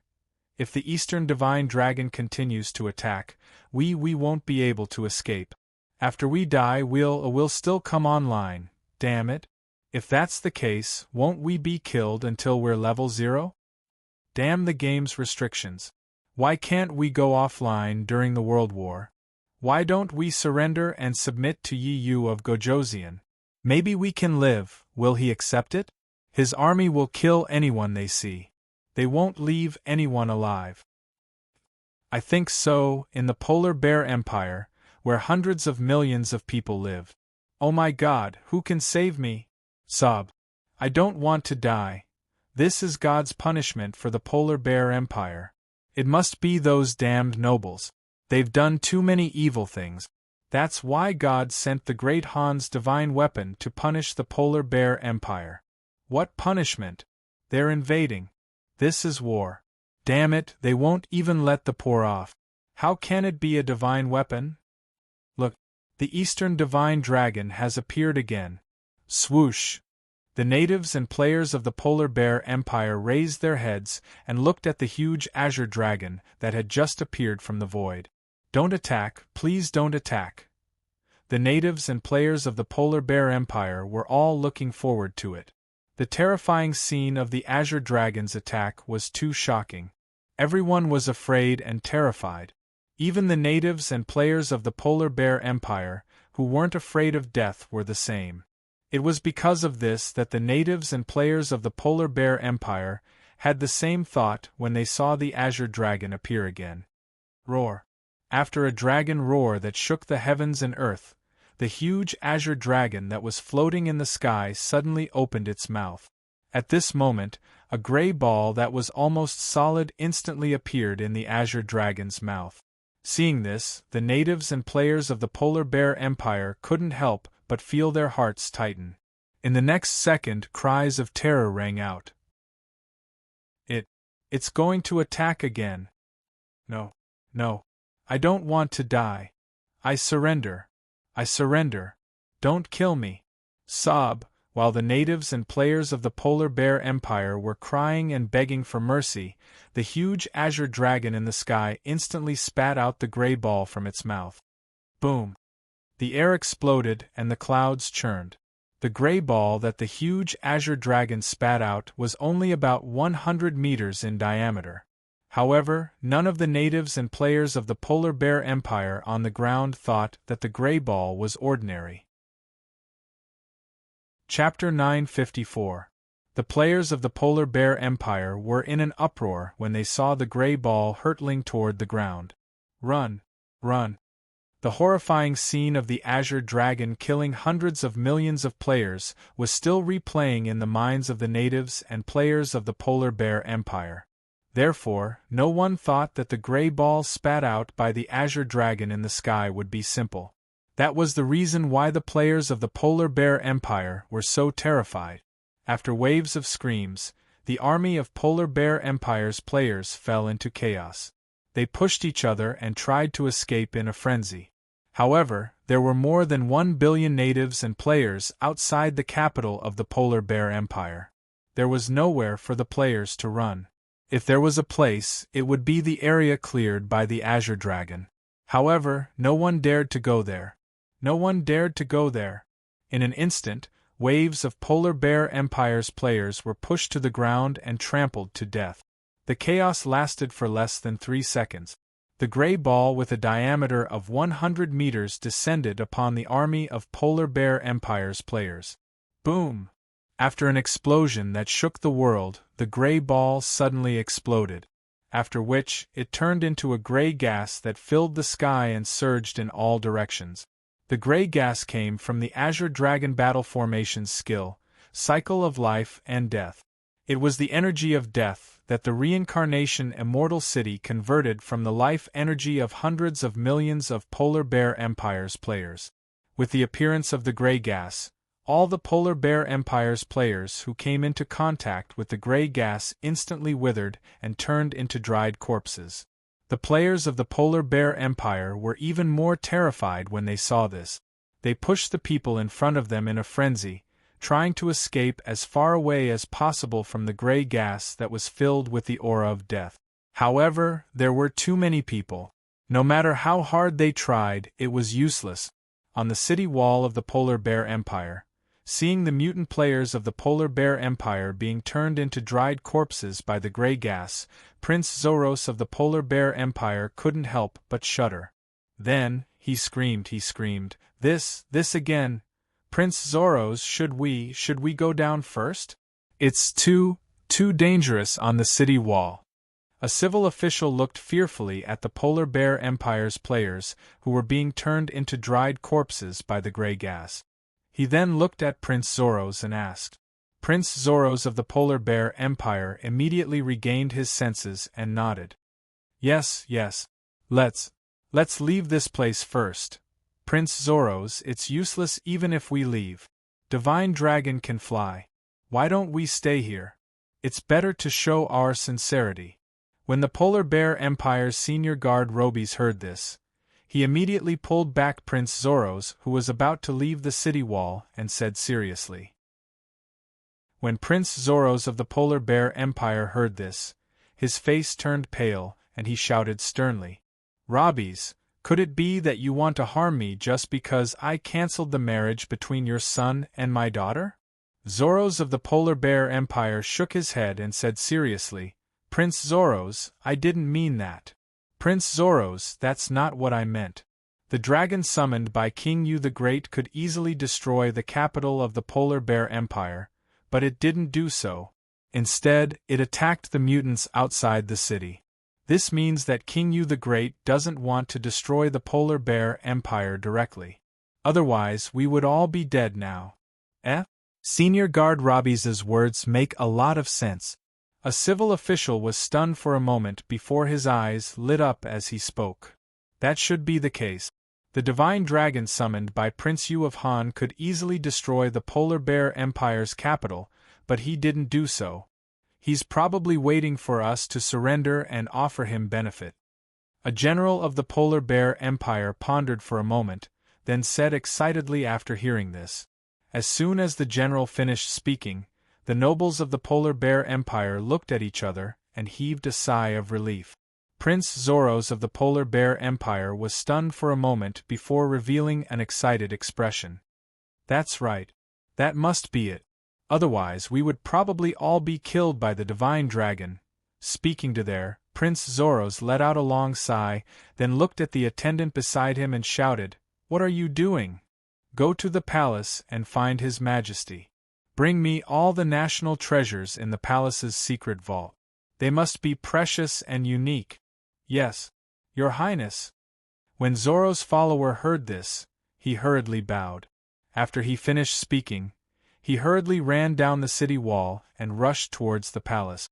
Reincarnation Immortal City, City Lord's Mansion. Yi Chun released his divine sense and covered the entire battlefield. He glanced in the direction of the Polar Bear Empire's capital and curled his lips in disdain. These nobles of the Polar Bear Empire are really full of energy. I'm here to destroy the country and steal the providence of heaven and earth. If I don't kill the players a few times, they'll take back the Polar Bear Empire after I'm gone.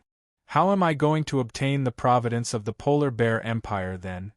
There was a restriction that even Yi Chun couldn't ignore when destroying a country and snatching the providence of all countries other than the Great Han Empire. That was to say, he couldn't allow the players of the destroyed country to take back the territory of their country.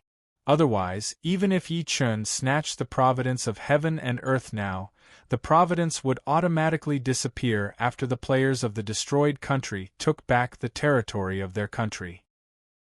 It was also because of this reason that Yi Chun would kill all the players of the country at least once, regardless of whether it was destroying Zhebian or Tintu. This way, the strength of the players of Zhebian and Tintu would be greatly reduced, and they would become the training targets of the Eastern players. Then, they would be killed until their strength was 0, and they would finally die in the cruel real world. Of course, this was also why Yi Chun was willing to let the Eastern players follow him and pick up the equipment and techniques behind him. At the location of the Polar Bear Empire's army, the gray gas that enveloped the 60 million Polar Bear Empire's players gradually disappeared, revealing the dried corpses and statues inside. Looking around, the ground was covered with dried corpses. When the wind blew, dust flew everywhere. Then, the Polar Bear Empire's players turned into dust from head to toe, and then into dust again and again before being blown away by the wind. The chilling and soul-shaking scene played out again. Seeing this scene, the Polar Bear Empire's players panicked even more. Roar! The earth-shaking dragon roar sounded again. Then, the 30,000-foot-long azure dragon waved its tail and instantly turned into a beam of azure light, disappearing in a flash. Chapter 955. On the ground, where the Polar Bear Army was, the hearts of the Polar Bear Empire's players throbbed violently when they saw the azure dragon swooping down and transforming into a beam of azure light. I surrender! I surrender! Don't kill me! A middle-aged man knelt on the ground with a bang, and then shouted with a face full of fear. The Polar Bear Empire's players knelt on the ground and kowtowed as they begged for mercy. On the Polar Bear Empire's city wall, Prince Zoros wiped the cold sweat off his forehead as he watched the inhumans of the Polar Bear Empire kowtow and beg for mercy. Then, he looked at his subordinate and asked, "What's the matter?" He looked at his attendant and asked, "Are the princesses and misses not here yet?" "Your Highness, the princesses and ladies should be arriving soon." The attendant hurriedly replied upon hearing Zoros' question. Prince Zoros clenched his fists tightly and said, "Go. Tell them that if they don't come here soon, they don't have to. Go to the guillotine. It's more suitable for them there." "Yes, Your Highness." When the attendant heard this, he was stunned for a moment. Then, he hurriedly bowed and said, after he finished speaking, he hurriedly left the city wall. "Your Highness, there's no need to be in such a hurry. Prince Yu of Han probably won't attack us. He's just displaying his power to make us willingly submit to the Great Han." A civil official of the Polar Bear Empire glanced at Prince Zoro's entourage and hurriedly said. A Polar Bear Empire's general with 2 scars on his face shook his head and said, "We should submit to the Great Han." He should be submitting to the Great Han King Yu, not submitting to the Great Han King. Don't forget that the Great Han King Yu has such battle prowess. How could he be afraid of some Great Han Emperor? Therefore, I feel that the first princess of the Polar Bear Empire, Asali, should be married to King Yu of the Great Han Dynasty, not the Emperor of the Great Han Dynasty. You mean? Prince Zoros of the Polar Bear Empire was stunned when he heard this. He continued, "Call back the people we sent to the Great Han Empire?" The Polar Bear Empire's general with 2 scars on his face shook his head and said, "No, no. Prince Zoros, my opinion is that we should marry the Great Han Empire. This is a national matter. If the Polar Bear Empire wants to survive this disaster, we must marry the Great Han Empire. However, the princess doesn't have to be Ashali. We can choose a maid and make her the first princess of the Polar Bear Empire. As for the real first princess, Ashali, she should be given to Prince Yu of Han. This is the only way to show the sincerity of the Polar Bear Empire. I'm sure that Prince Yu of Han will be happy after hearing this. Could it be that you're not worried that after Ashali becomes King Yu of the Great Han's woman, she'll beg King Yu of the Great Han to seize the throne of our Polar Bear Empire?" Hearing this, Prince Zoros frowned and asked. The polar bear general with 2 scars on his face shook his head and said, Prince Zoros, the Great Han Empire is the Great Han Empire. Prince Zoros, the Great Han Empire is the same as our polar bear empire. We don't like women interfering in politics, and we won't let women ride on our head. Therefore, Ashali will only become part of Prince Yu of Han's collection. She won't affect the polar bear empire. Moreover, as long as we sincerely submit, Prince Yu of Han won't be able to destroy the polar bear empire. Okay, let's do that. Prince Zoros was silent for a moment before he nodded heavily. He then looked at the senior guard Robes and said, Robes, go to the Great Han Empire. Robbins, go to the palace and bring Ashali here. Remember, you have to be quick. Okay. The senior guard of the Polar Bear Empire, Robes, nodded and left the city wall. Outside the Polar Bear Empire's capital, where the Polar Bear Empire's army was located. When the green light flashed, hundreds of millions of Polar Bear Empire's players, who were begging for mercy, were instantly turned into dried corpses and blown into dust. In the next second, the Azure Dragon's body was revealed and spat out a gray ball. In just a few breaths' time, tens of millions of players were killed. At this moment, the Polar Bear Empire's players completely collapsed. Damn it, Yi Chen won't accept our surrender. Fight it out with them. How? They're all inside the Eastern Dragon God's body. We can't reach them. On the other hand, hundreds of millions of our players are killed. If this happens a few more times, we'll all die. God damn Yi Chen. That perverted, murderous demon. The Polar Bear Empire's players screamed crazily as they fled. Meanwhile, the poor natives of the Polar Bear Empire, who had yet to be attacked, started running in all directions. In the sky, the Azure Dragon formed by the reincarnation Immortal City's army glanced at the ground and dove down again. Then, it turned into a green light and disappeared in a flash. This time, the players weren't the only ones who were attacked. The poor natives who weren't attacked were also attacked. When the Azure Dragon appeared in the sky again, the Polar Bear Empire's players and natives who had fled a few hundred meters away were turned into dried corpses and scattered with the wind. This is going to kill us all. This must be it. No. I don't want to die. Run, continue to run, we can definitely escape.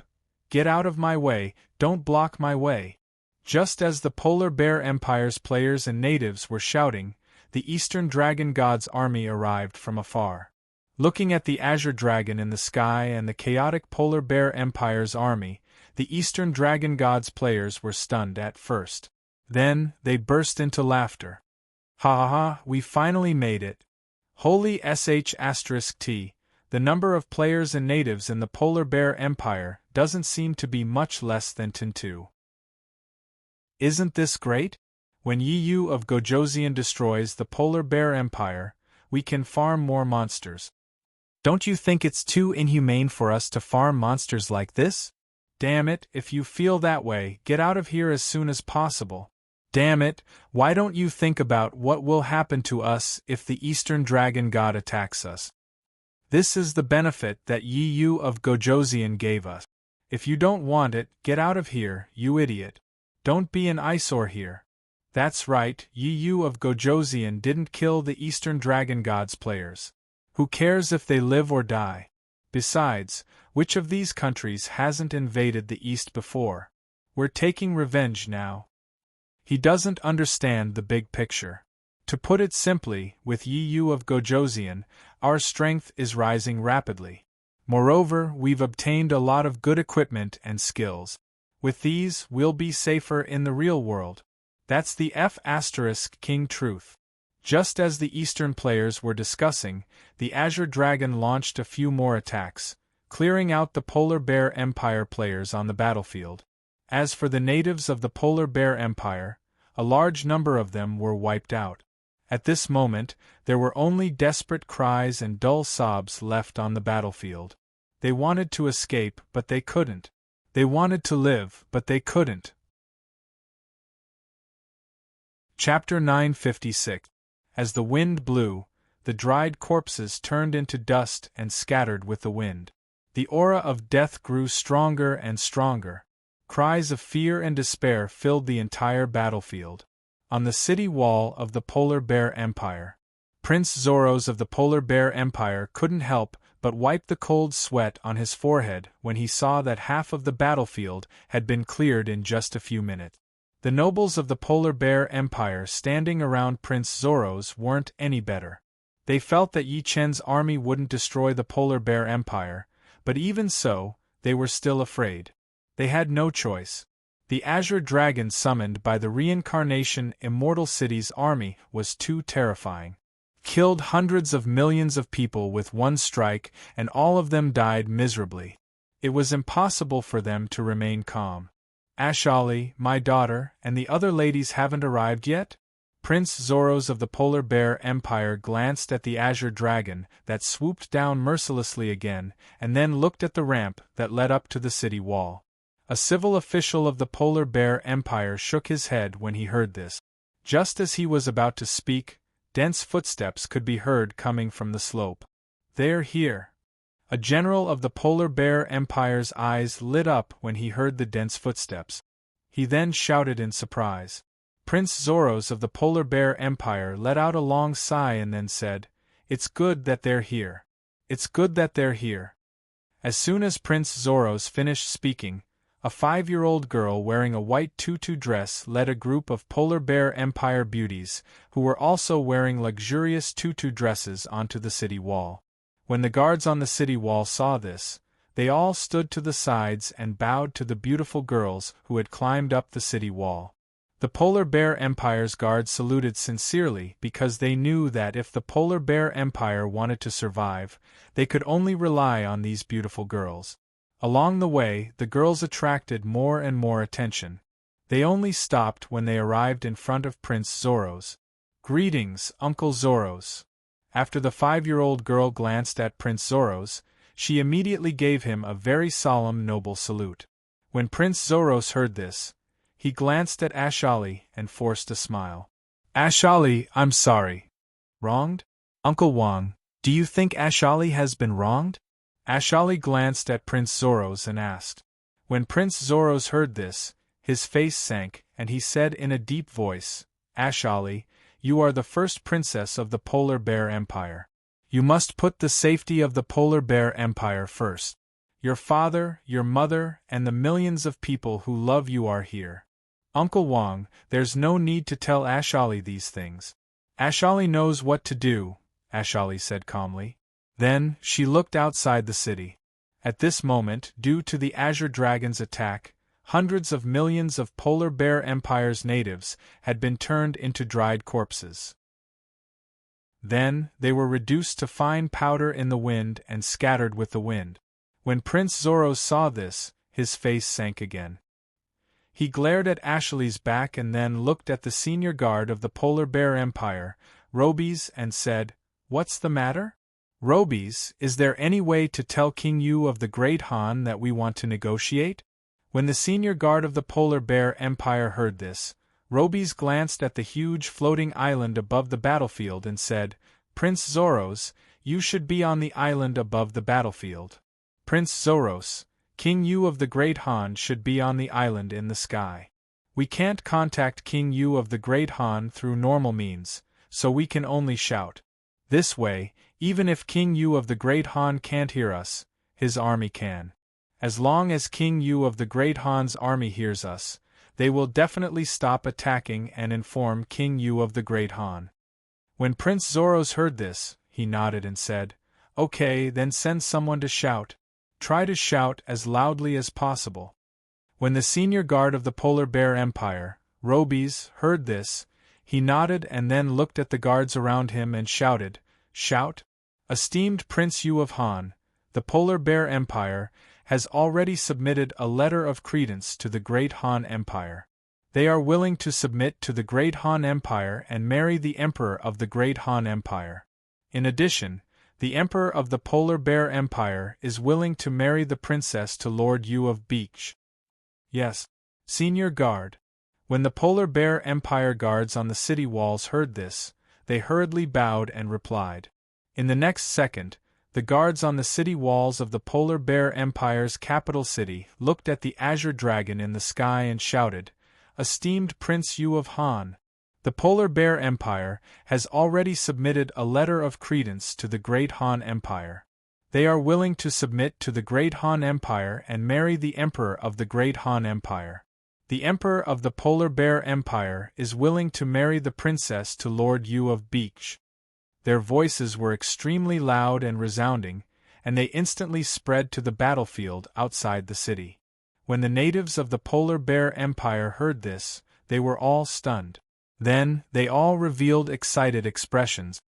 "Woo, great, we don't have to die anymore. Yes, our Emperor of the Polar Bear Empire has already submitted. The divine dragon of the Great Han Empire won't attack us anymore. Those damned nobles, why didn't they say this from the start? If they had said this from the start, our Polar Bear Empire wouldn't have lost so many people. When we're safe, we'll find those damned nobles and settle the score. If it weren't for them, our Polar Bear Empire wouldn't have lost so many people. Shouldn't we be looking for the Great Han Empire? The one who killed our Polar Bear Empire's citizens is the divine dragon of the Great Han Empire. Look for the Great Han Empire. You bastard, you're courting death. Don't drag us down with you. Beat this bastard to death. Let him talk." Just as the natives of the Polar Bear Empire were shouting one after another, the azure dragon in the sky swooped down again. Then, it turned into a stream of light and disappeared in a flash. Zhao Yun, Dian Xiong, Guan Er, Zhang San, Huang Xing, and the other generals, as well as all the guards of the Reincarnation Immortal City, heard the shouts of the Polar Bear Empire's guards. But so what?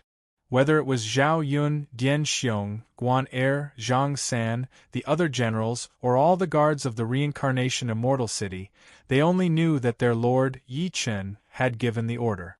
Annihilation of cities, annihilation of cities, annihilation of towns, annihilation of villages, annihilation of all, not leaving a single one. On the ground, the natives of the Polar Bear Empire were stunned when they saw the azure dragon swooping down again. They were about to attack again. Then, all of them widened their eyes. Why are they attacking us? Our Polar Bear Empire has already submitted. Chapter 957.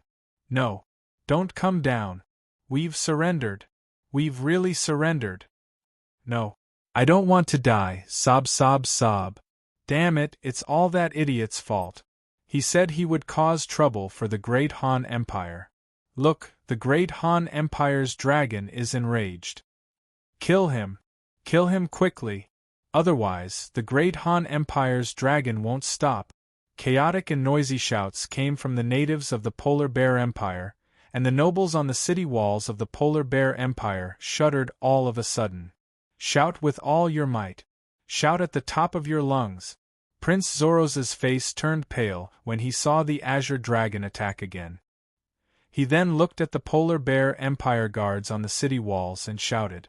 At this moment, Prince Zoros of the Polar Bear Empire was very worried that the cries of the guards had not been heard by the enormous green dragon in the sky. If that happened, all his preparations and plans would fail completely. Then, the Polar Bear Empire's council would be destroyed and he would be killed. This wasn't the result he wanted to see. Because of this, Prince Zoros's face was filled with nervousness and fear. The moment Prince Zoros finished speaking, the Polar Bear Empire guards on the city walls shouted again.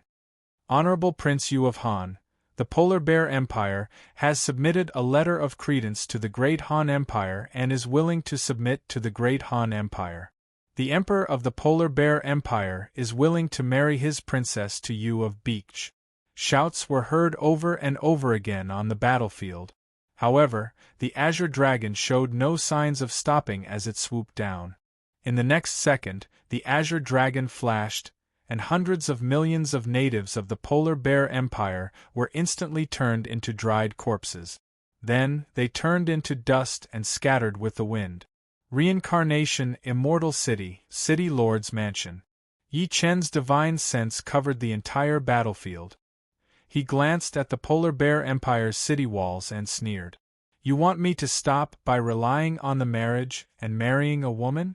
You're dreaming. If I stop, how am I going to obtain the providence of heaven and earth? However, the little princess of the Polar Bear Empire, Ashali, seems a little abnormal. No matter how much education a 5-year-old girl received, it was impossible for her to behave like an adult. Thinking up to this point, Yi Chen looked straight at the Polar Bear Empire's little princess, Ashali, who was calmly watching the battlefield from above the city wall. A few seconds later, Yi Chen couldn't help but frown. He released his divine sense and probed Ashali. In the next second, Yi Chen's eyes widened. I was wondering why Ashali was acting so strange. Turned out that the soul of a bear was controlling her body. Reincarnation with a human body and a bear soul, it could be possession or reincarnation. The former had memories, but they would not be assimilated by humans. As for the latter, although they retained their memories, there was a high chance that they would be assimilated by humans. To be more precise, he possessed all the emotions of a human being. The little princess of the Polar Bear Empire, Ashali, was in the state of being assimilated by humans. If that wasn't the case, Ashali wouldn't have agreed to the Polar Bear Empire's Prince Zoro's decision to marry Yi Chen.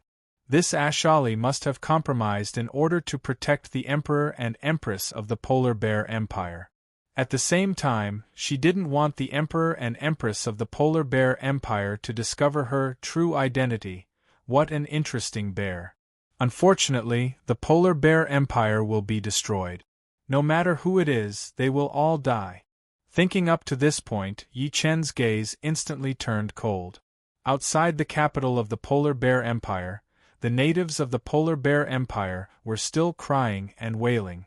What was different from before was that the natives of the Polar Bear Empire were desperately trying to explain that the Polar Bear Empire had already surrendered.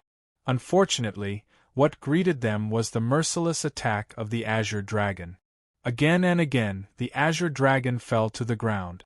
Again and again, the Azure Dragon wiped out batch after batch of natives of the Polar Bear Empire. After the Azure Dragon massacred the natives of the Polar Bear Empire, the players who had died before were revived on the battlefield in batches.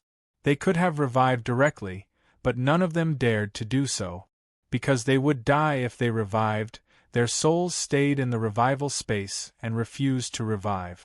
Unfortunately, no matter how unwilling they were or how much they didn't want to, they were automatically revived on the battlefield once the maximum resurrection time was up. At the location of the Eastern players' army. Seeing that the gamers of the Polar Bear Empire were reviving in droves, the Eastern gamers were excited. Damn, these natives of the Polar Bear Empire have been killed by Yu of Gojoseon's subordinates. It's our turn to attack. Hee, don't be anxious. It's still dangerous for us to attack now. Let's wait for Yu of Gojoseon's subordinates to kill them 1 or 2 more times. You beast, you're so treacherous. Damn, you don't seem to think so. Ha ha ha, I'm just kidding. Say, did you guys hear any shouts? Damn, the Polar Bear Empire is surrendering and submitting to the Great Han Dynasty. They even want to marry their princess to Yu of Gojoseon.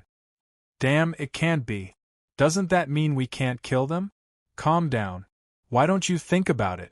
Japan and Tintu also shouted for surrender. But our King Yu of Yi didn't even care.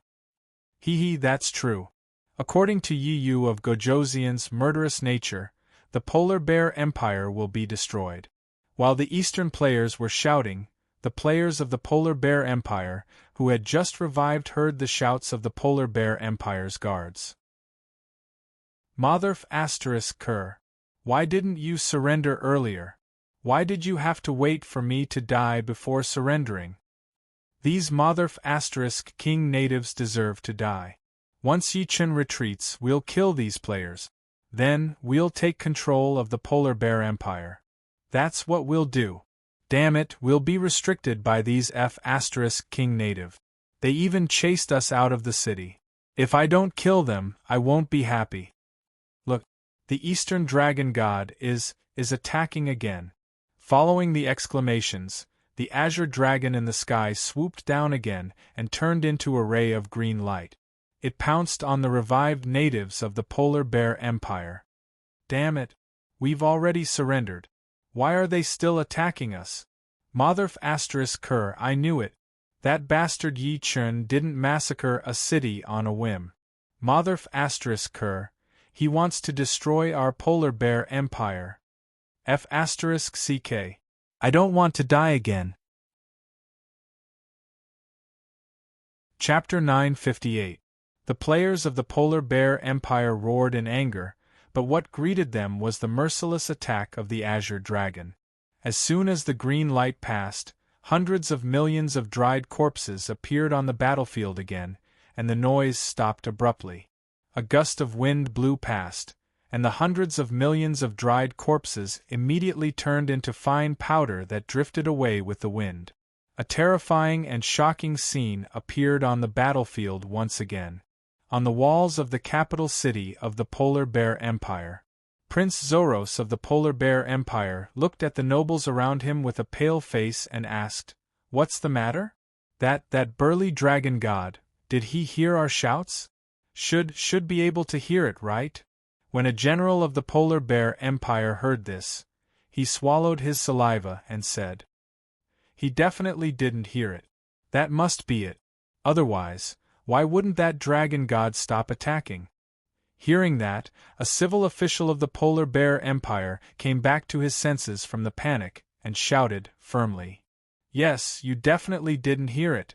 Let the guards continue to shout. Shout as loud as you can. Whoever dares to not do his best, kill him. Yes, let's do it."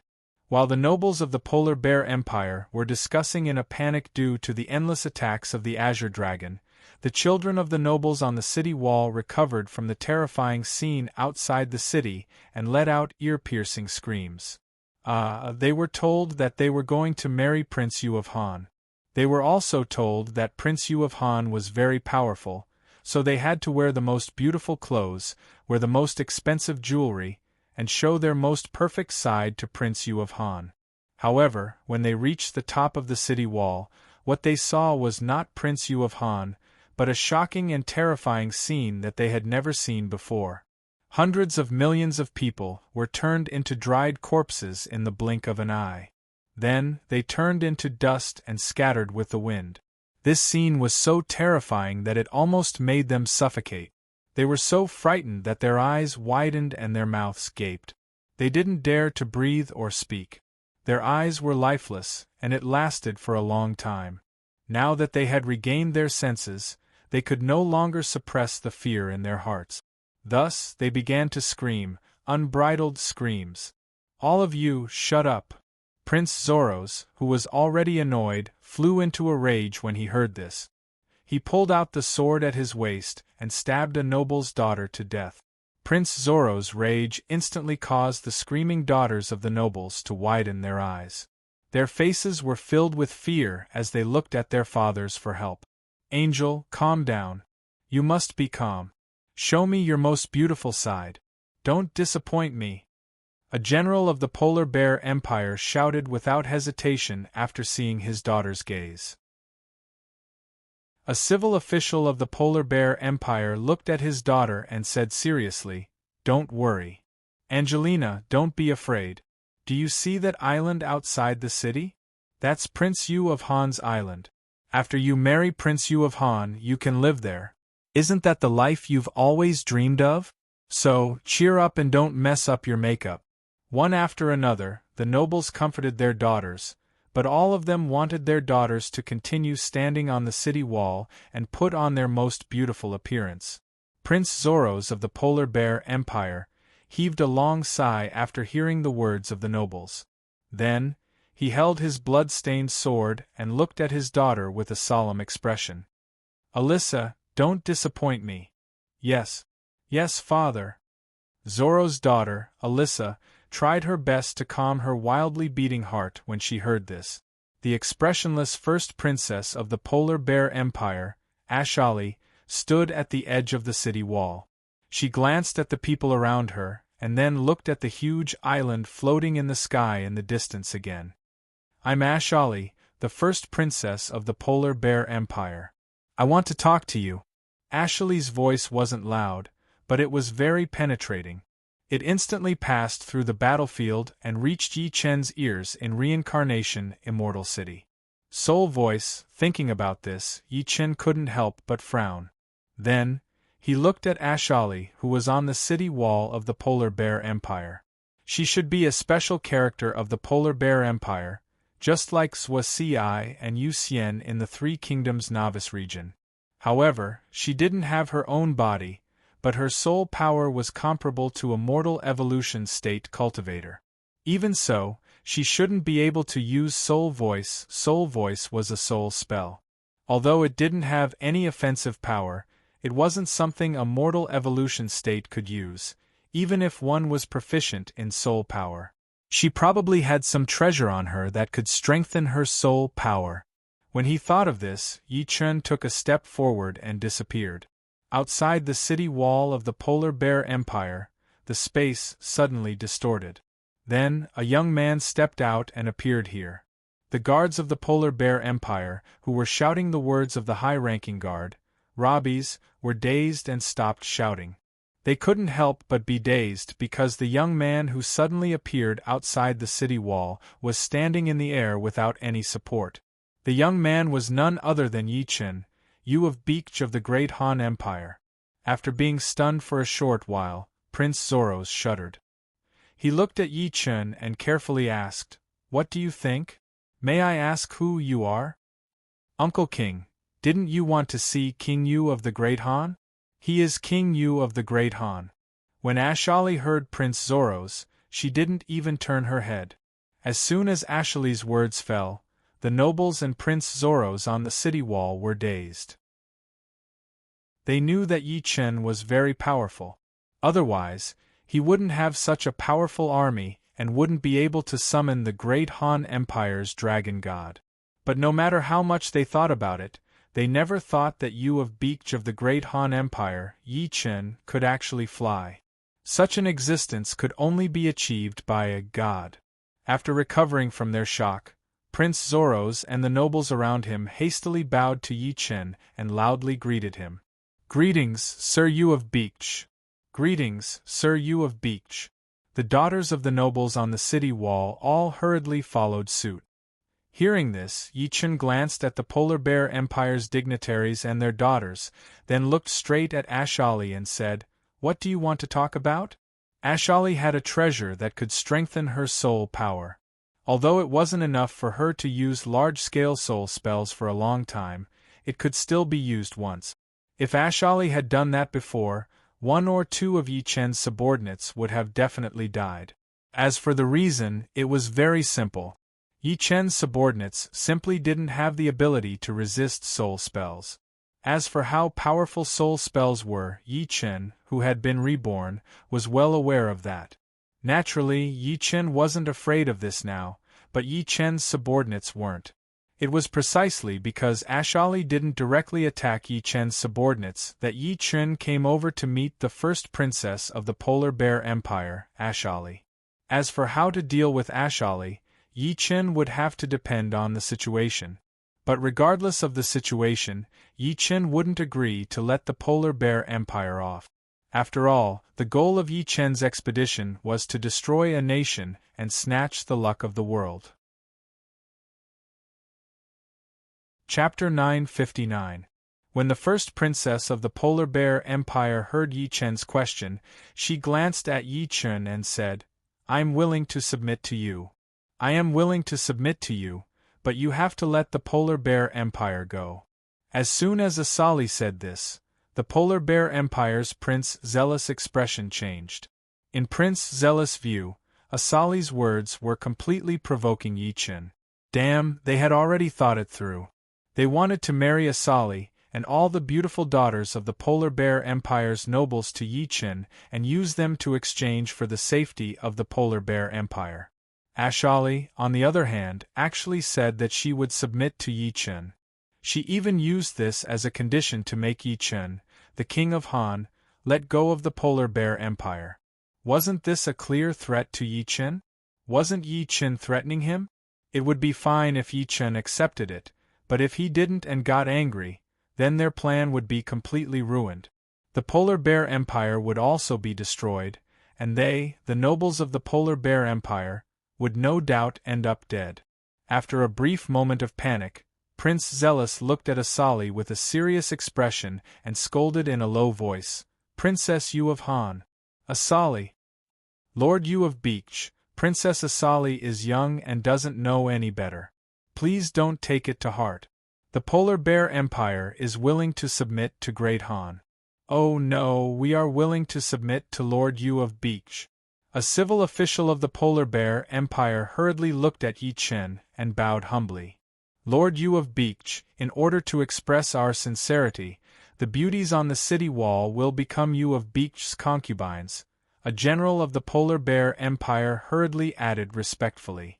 "Lord Yu of Beach, we can guarantee that they are all virgins and have never held hands with another man." "That's right, Lord Yu of Beach. If you like, you can treat them as female slaves." The nobles of the Polar Bear Empire were worried that Yi Chen would be angered by Ashley's words, so they kept trying to persuade and explain to Yi Chen. They were afraid that Yi Chen would kill them if he got angry. Yi Chen frowned when he heard the noises of the Polar Bear Empire's nobles. He raised his right hand and slapped the air. Boom! A violent explosion sounded in the air. Then, a violent airflow appeared out of thin air and pressed down on the nobles of the Polar Bear Empire on the city wall. Seeing this scene, the nobles of the Polar Bear Empire were all stunned. They said this and that just so that Yi Chen wouldn't get angry. They didn't want Yi Chen to get angry. Who would have thought that Yu of Beach, Yi Chen of the Great Han Empire, didn't listen to them at all and even launched an attack? Although Yi Chen only slapped casually, the power of the explosion and the violent airflow couldn't be faked. The hearts of the dignitaries of the Polar Bear Empire skipped a beat. A milky white light barrier appeared out of nowhere. Then, it instantly blocked the berserk chi that Yi Chen sent out with his right hand. Seeing this scene, the nobles of the Polar Bear Empire were stunned once again. Then, they burst into an uproar. What is this?" Prince Zoros of the Polar Bear Empire said in a daze, as he looked at the milky white light shield that suddenly appeared and enveloped the capital of the Polar Bear Empire. "I don't know," a civil official of the Polar Bear Empire said in disbelief. Could it be a miracle? Otherwise, how could it block Yi Yu of Gojoseon's attack all of a sudden? The senior guard of the Polar Bear Empire, Robbie's, suddenly thought of something. Then, his eyes lit up and he said excitedly, Yes, it must be a miracle." Prince Zoros of the Polar Bear Empire's eyes lit up when he heard this, and he said excitedly. As soon as Prince Zoros of the Polar Bear Empire finished speaking, a civil official of the Polar Bear Empire glanced at Yi Chen and then cupped his fists with a serious expression. "Yu of Beach, our Polar Bear Empire is sincere in wanting to negotiate. We hope that Yu of Beach will understand." When Prince Zoros of the Polar Bear Empire heard this, he immediately recovered from his ecstasy and looked straight at Yi Chen. "Yi Yu of Gojoseon, how about we negotiate?" "Yes, Yi Yu of Gojoseon, our Polar Bear Empire has no enmity with the Great Han Empire. As long as you are willing to withdraw your troops, the princesses of our Polar Bear Empire and the direct daughters of the major families will still be given to Yi Yu of Gojoseon." A general of the Polar Bear Empire nodded seriously and echoed, "That's right. As long as you of Beach withdraw your troops, everything will be negotiable. Not only beautiful women, but also a large number of precious treasures." The nobles of the Polar Bear Empire were all excited by the sudden appearance of the miracle, but they didn't become arrogant because of it. However, their attitude toward Yi Chen wasn't as humble as before. When Yi Chen heard this, he glanced at the nobles of the Polar Bear Empire, then looked at Ashley on the city wall and said, "I came here to destroy this empire. I came here to destroy the Polar Bear Empire." There's no way I'll let it go. As soon as Yi Chen finished speaking, the expressions of the nobles of the Polar Bear Empire changed. Prince Zoros of the Polar Bear Empire looked at Yi Chen with an ugly expression and asked, "Yi Yu of Gojoseon, our Polar Bear Empire is now under the protection of a god. Could it be that Yi Yu of Gojoseon wants to go against a god?" Originally, Prince Zoros thought that with the miracle, Yi Chen, this Prince Yu of Han, would be somewhat apprehensive. At the very least, he would lower his attitude toward the Polar Bear Empire and agree to negotiate and withdraw his troops. But in the end, Yi Chen didn't care about the miracle of the Polar Bear Empire, nor did he care about the fact that his attack was blocked by the miracle. He directly said that he wanted to destroy the Polar Bear Empire. This seriously exceeded the expectations of Prince Zoros of the Polar Bear Empire. How could Prince Zoros remain calm? As soon as Prince Zoros of the Polar Bear Empire finished speaking, the surrounding nobles immediately recovered from their shock and were in an uproar. "Yi Yu of Gojoseon, you have to think carefully. As long as you withdraw your troops, the god won't make things difficult for you. Otherwise, you will anger the god. Yes, Yi Yu of Gojoseon, you have to think carefully." The nobles of the Polar Bear Empire persuaded Yi Chen one after another. It was a noisy scene. Hearing this, Yi Chen's eyes flashed coldly. In the next second, Yi Chen waved his right hand, and a thick black godslayer appeared instantly. Then, he stabbed at the shield of providence that enveloped the entire Polar Bear Empire. With a poof, the thick black god-slayer instantly pierced through the milky white shield of providence. Seeing this, the nobles of the Polar Bear Empire were all stunned. At this moment, with a crash, the miracle of the Polar Bear Empire instantly shattered and disappeared without a trace. Chapter 960. The nobles of the Polar Bear Empire were stunned when they saw Yi Chen shatter the miracle with a single stab. Then, they shuddered in unison. In the next second, the courage that the nobles of the Polar Bear Empire had just raised disappeared without a trace. Then, they saw the nobles of the Polar Bear Empire uniformly kneeling on the ground. That was called sincerity, that was called humility. They had no choice but to do so. Yi Chen had given them too much of a shock. F***ck, that was a miracle. That was a miracle that had easily blocked Yi Chen's attack and given them great courage and confidence. Yet, it had been destroyed so crudely. There was nothing but a single stab. What did this mean?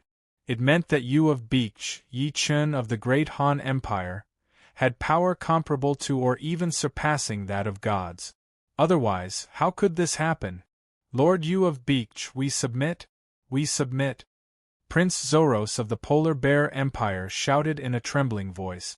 "Lord Yu of Beech, we submit. If you want to destroy our empire, then destroy it. We all submit," a civil official of the Polar Bear Empire shouted with a pale face. Hearing this, Yi Chen sneered and pointed at the air with his left hand. Kaboom! Deafening thunder instantly sounded. Then, hundreds of thousands of lightning bolts appeared out of nowhere and struck the nobles of the Polar Bear Empire, their daughters, and guards on the city wall. At this moment, the world lit up, and the city wall of the Polar Bear Empire turned into a forest of lightning. Boom! Boom! Boom! After a series of explosions, everyone on the city wall of the Polar Bear Empire, except for Ashali, was blasted into pieces without exception. In the distance, where the Eastern Player army was located, when the Eastern players saw Yi Chen make a move, they were all dumbfounded. Then, with a gulp, they all gulped. Yi Yu of Gojoseon rarely makes a move when he goes out on expeditions. When he does, it's against powerful existences. Now that I suddenly see Yi Yu of Gojoseon attacking ordinary natives, I'm a little scared, yeah. But then again, as long as we don't become enemies with Yi Yu of Gojoseon, we don't have to worry about this. Yi Yu of Gojoseon won't kill people for no reason. Everyone knows this. That's true. The people that Yi Yu of Gojoseon killed were all looking for trouble with Yi Yu of Gojoseon. Although Yi Yu of Gojoseon killed many of them, they were looking for death. They can't blame Yi Yu of Gojoseon. Hee, don't be afraid.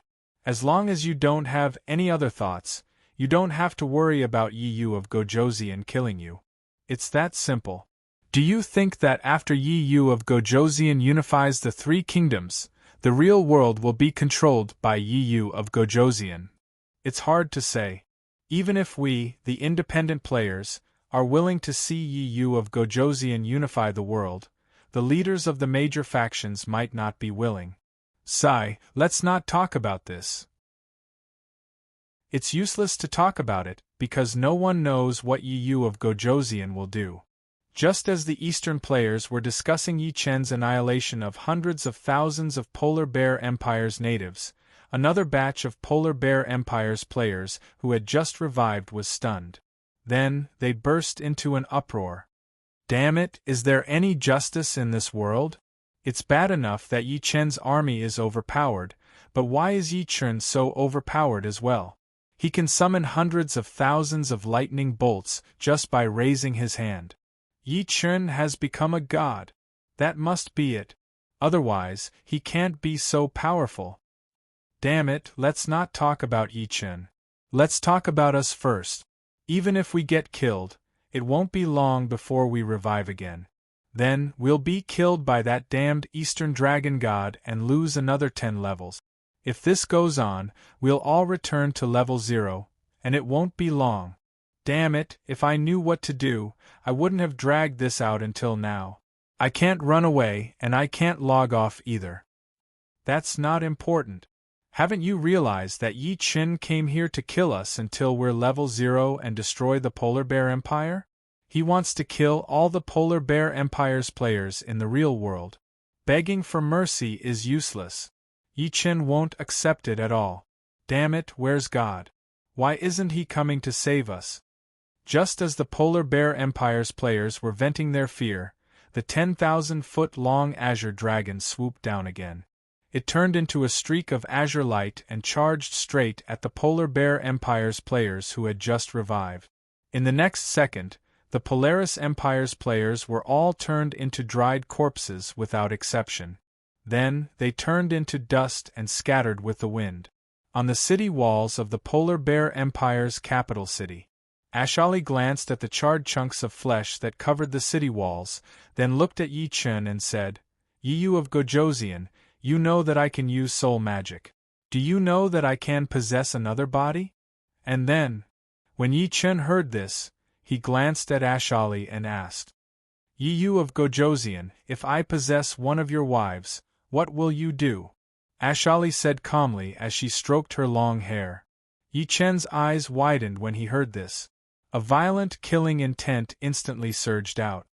Ashali, don't think that I'll be merciful and let you go just because I'm willing to come out and meet you. Yi Yu of Gojoseon, you're exaggerating. Ashali only wants to tell you one thing. Ashali can possess another person. Even if Ashali is killed by Yi Yu of Gojoseon, I can still possess another body. Moreover, I have a 100% success rate, Ashali said with a faint smile. When Yi Chen heard this, the last bit of goodwill he had for Ashali because she didn't attack the high-ranking guards under her command instantly disappeared without a trace. Ashali, you didn't take your only chance to live. Instead, you threatened me. I don't care who you're doing this for or why you're doing this. Today you must die. After Yi Chen finished speaking, he stabbed the Godslayer in his right hand at Ashali without hesitation. The thick, black Godslayer weapon pierced through Ashali's head in an instant. At that moment, a white bear soul burrowed out of Ashali's head. The bear soul, which had just emerged, glared coldly at Yi Chen and roared angrily, Yi Yu of Gojoseon, you'll regret this. However, at that moment, the Godslayer that had pierced through Ashali's head suddenly flashed with a dark light. At the same time, a powerful devouring force appeared out of thin air and swept toward the bear soul. What is this? The bear soul roared in horror.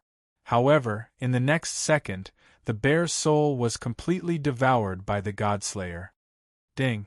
Congratulations to player Yi Chen for successfully killing the Polar Bear Empire's special person, Ashali. Player Yi Chen is rewarded with 1000 innate attribute points.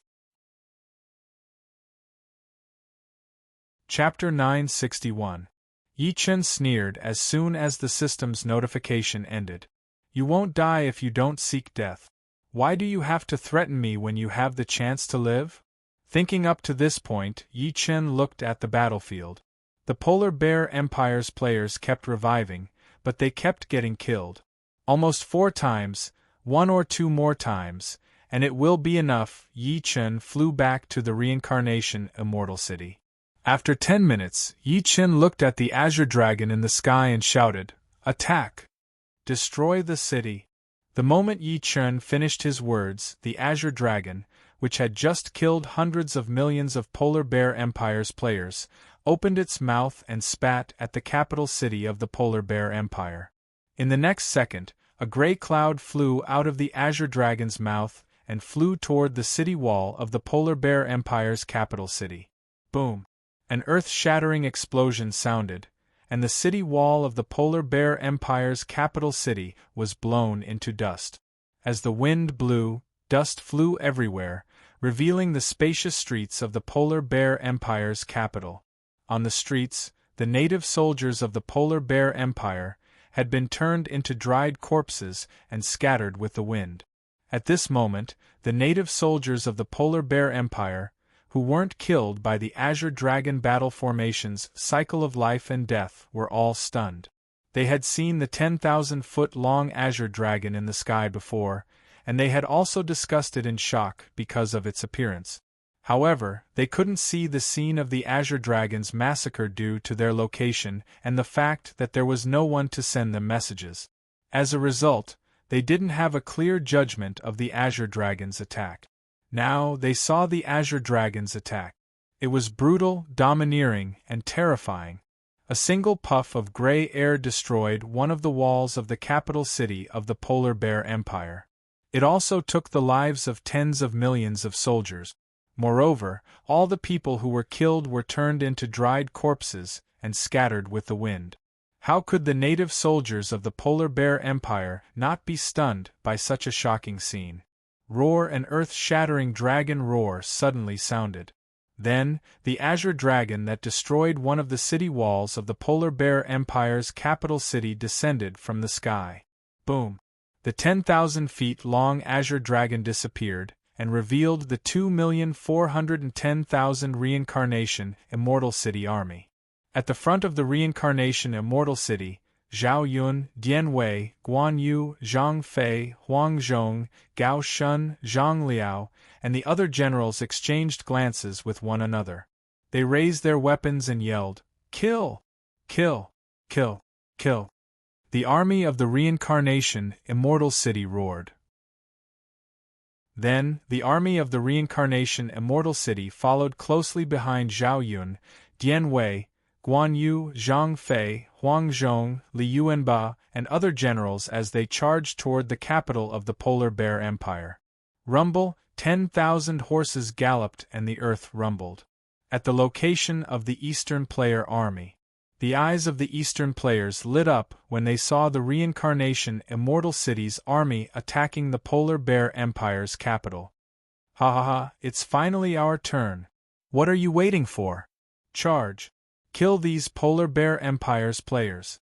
After a series of shouts, the army of Eastern players turned into a raging tide and charged toward the Polar Bear Empire's players who had just revived on the battlefield.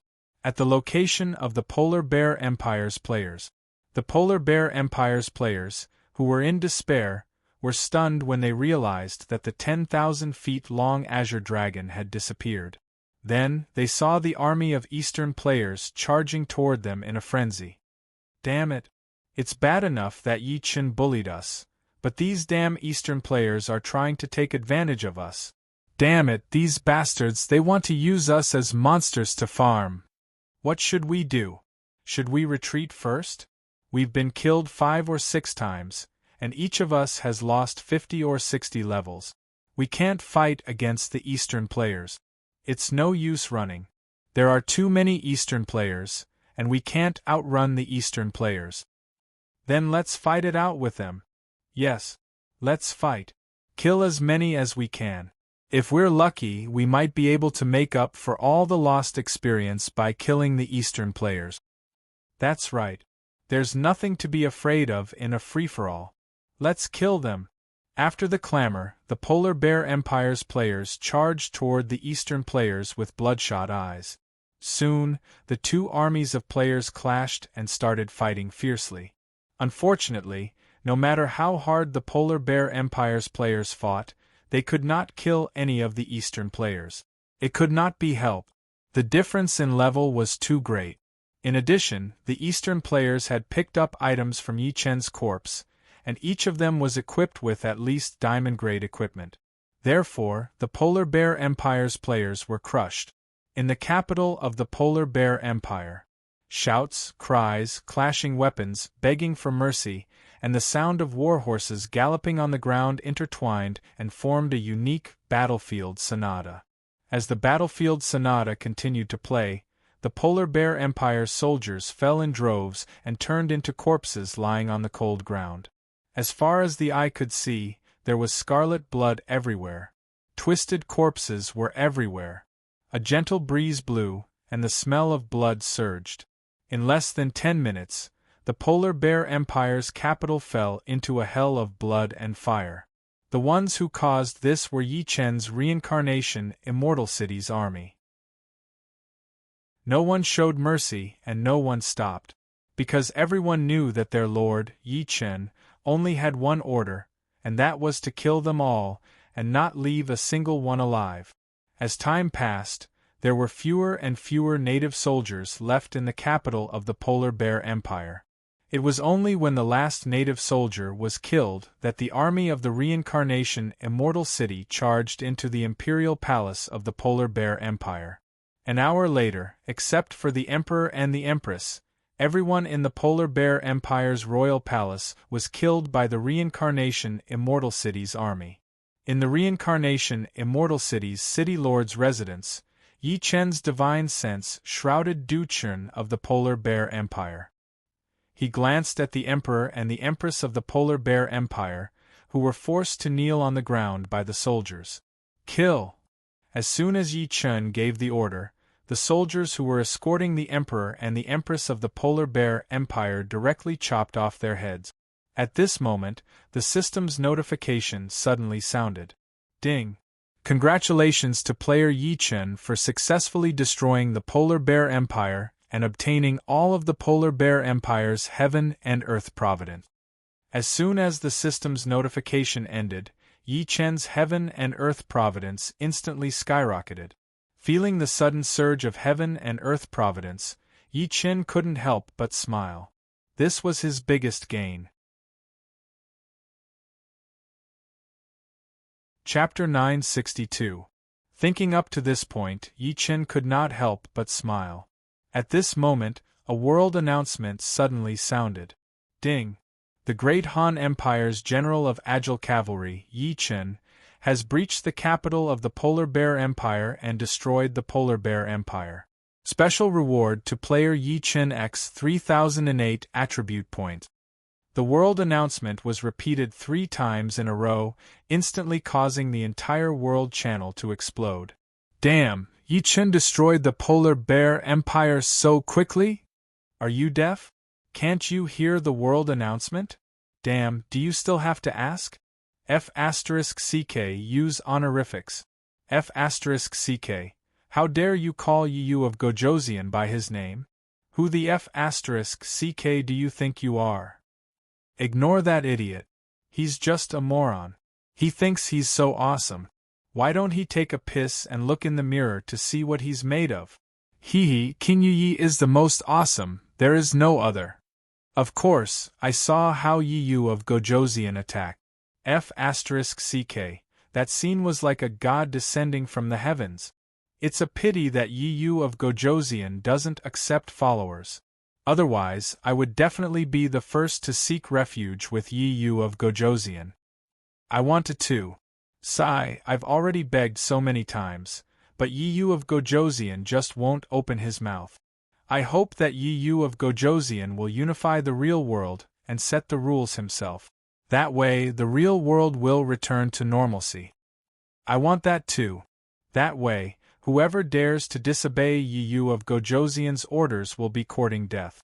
That's for sure. Right now, Yi Yu of Gojoseon is the most awesome person in the world. Even that light god was swallowed by Yi Yu of Gojoseon. The world channel was in an uproar. After Yi Chen took a look, he couldn't help but frown. These people, in the previous world announcements, some spoke ill of me, some were envious, and some were jealous, but now they were all unified. When the players spoke, there was a name at the end of their words. At the beginning of the game, Yi Chen's realm wasn't high, so he couldn't remember many people. As Yi Chen's realm continued to soar, Yi Chen could easily recall what the people who spoke on the World Channel had said and who they were. It was because of this that Yi Chen noticed the abnormality when he saw the gamers' comments on the World Channel. Yi Chen wouldn't be suspicious if a portion of the people had changed their attitude. But if the majority, or even everyone, had changed their attitudes, then something wasn't right. Otherwise, Yi Chen would not think this way. Someone must have told them to say that. Even if not all of them were like that, at least most of them were like that. Thinking of this, Yi Chen's gaze suddenly turned cold. Those large factions were really old and tired of living. Yi Chen thought this way not because Yi Chen was self-righteous or because Yi Chen was making random judgments. It was the truth. It had to be known that the current players could survive in the real world. An individual or a group of 3 to 5 players couldn't survive. If the players wanted to survive, they had to rely on large factions and live in the cities built by the large factions. They had to serve the large factions. Even if the individual players didn't want to be loyal to the large factions, they had to serve the large factions and follow the orders of the large factions. For example, being cannon fodder, fighting monsters, killing people, handing over items every day, etc. It could be said that the individual players didn't have any human rights and had very little autonomy. Of course, the powerful individual players were an exception. But this wasn't important. What was important was that only the large factions had the ability to control what the players said.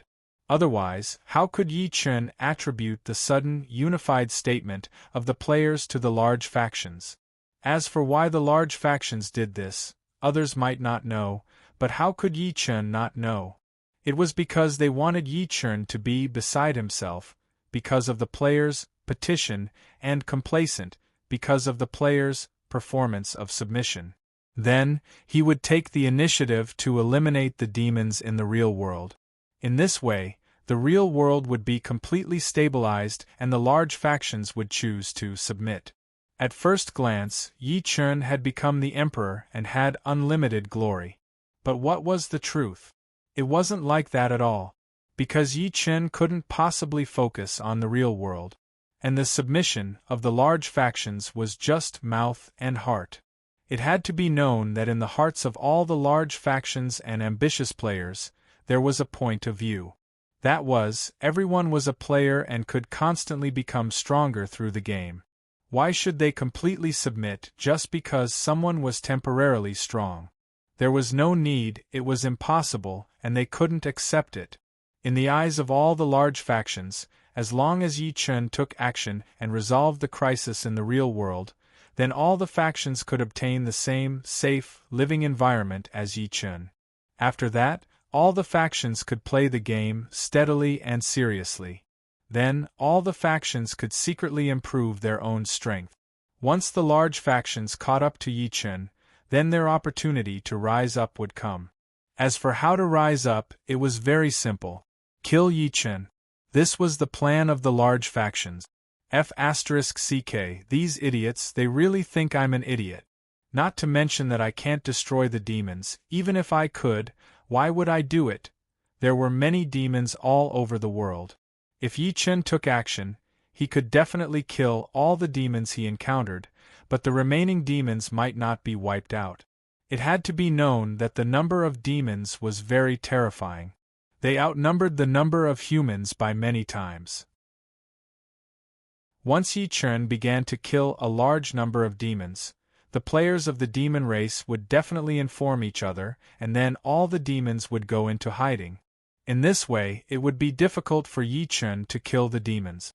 Therefore, it would not be easy for Yi Chen to destroy the demons. Unless Yi Chen destroyed the earth, the demons would not be wiped out.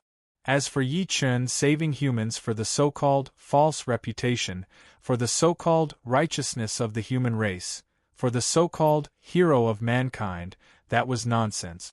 If there were not so many factions and ambitious people in the real world, Yi Chen might still do so.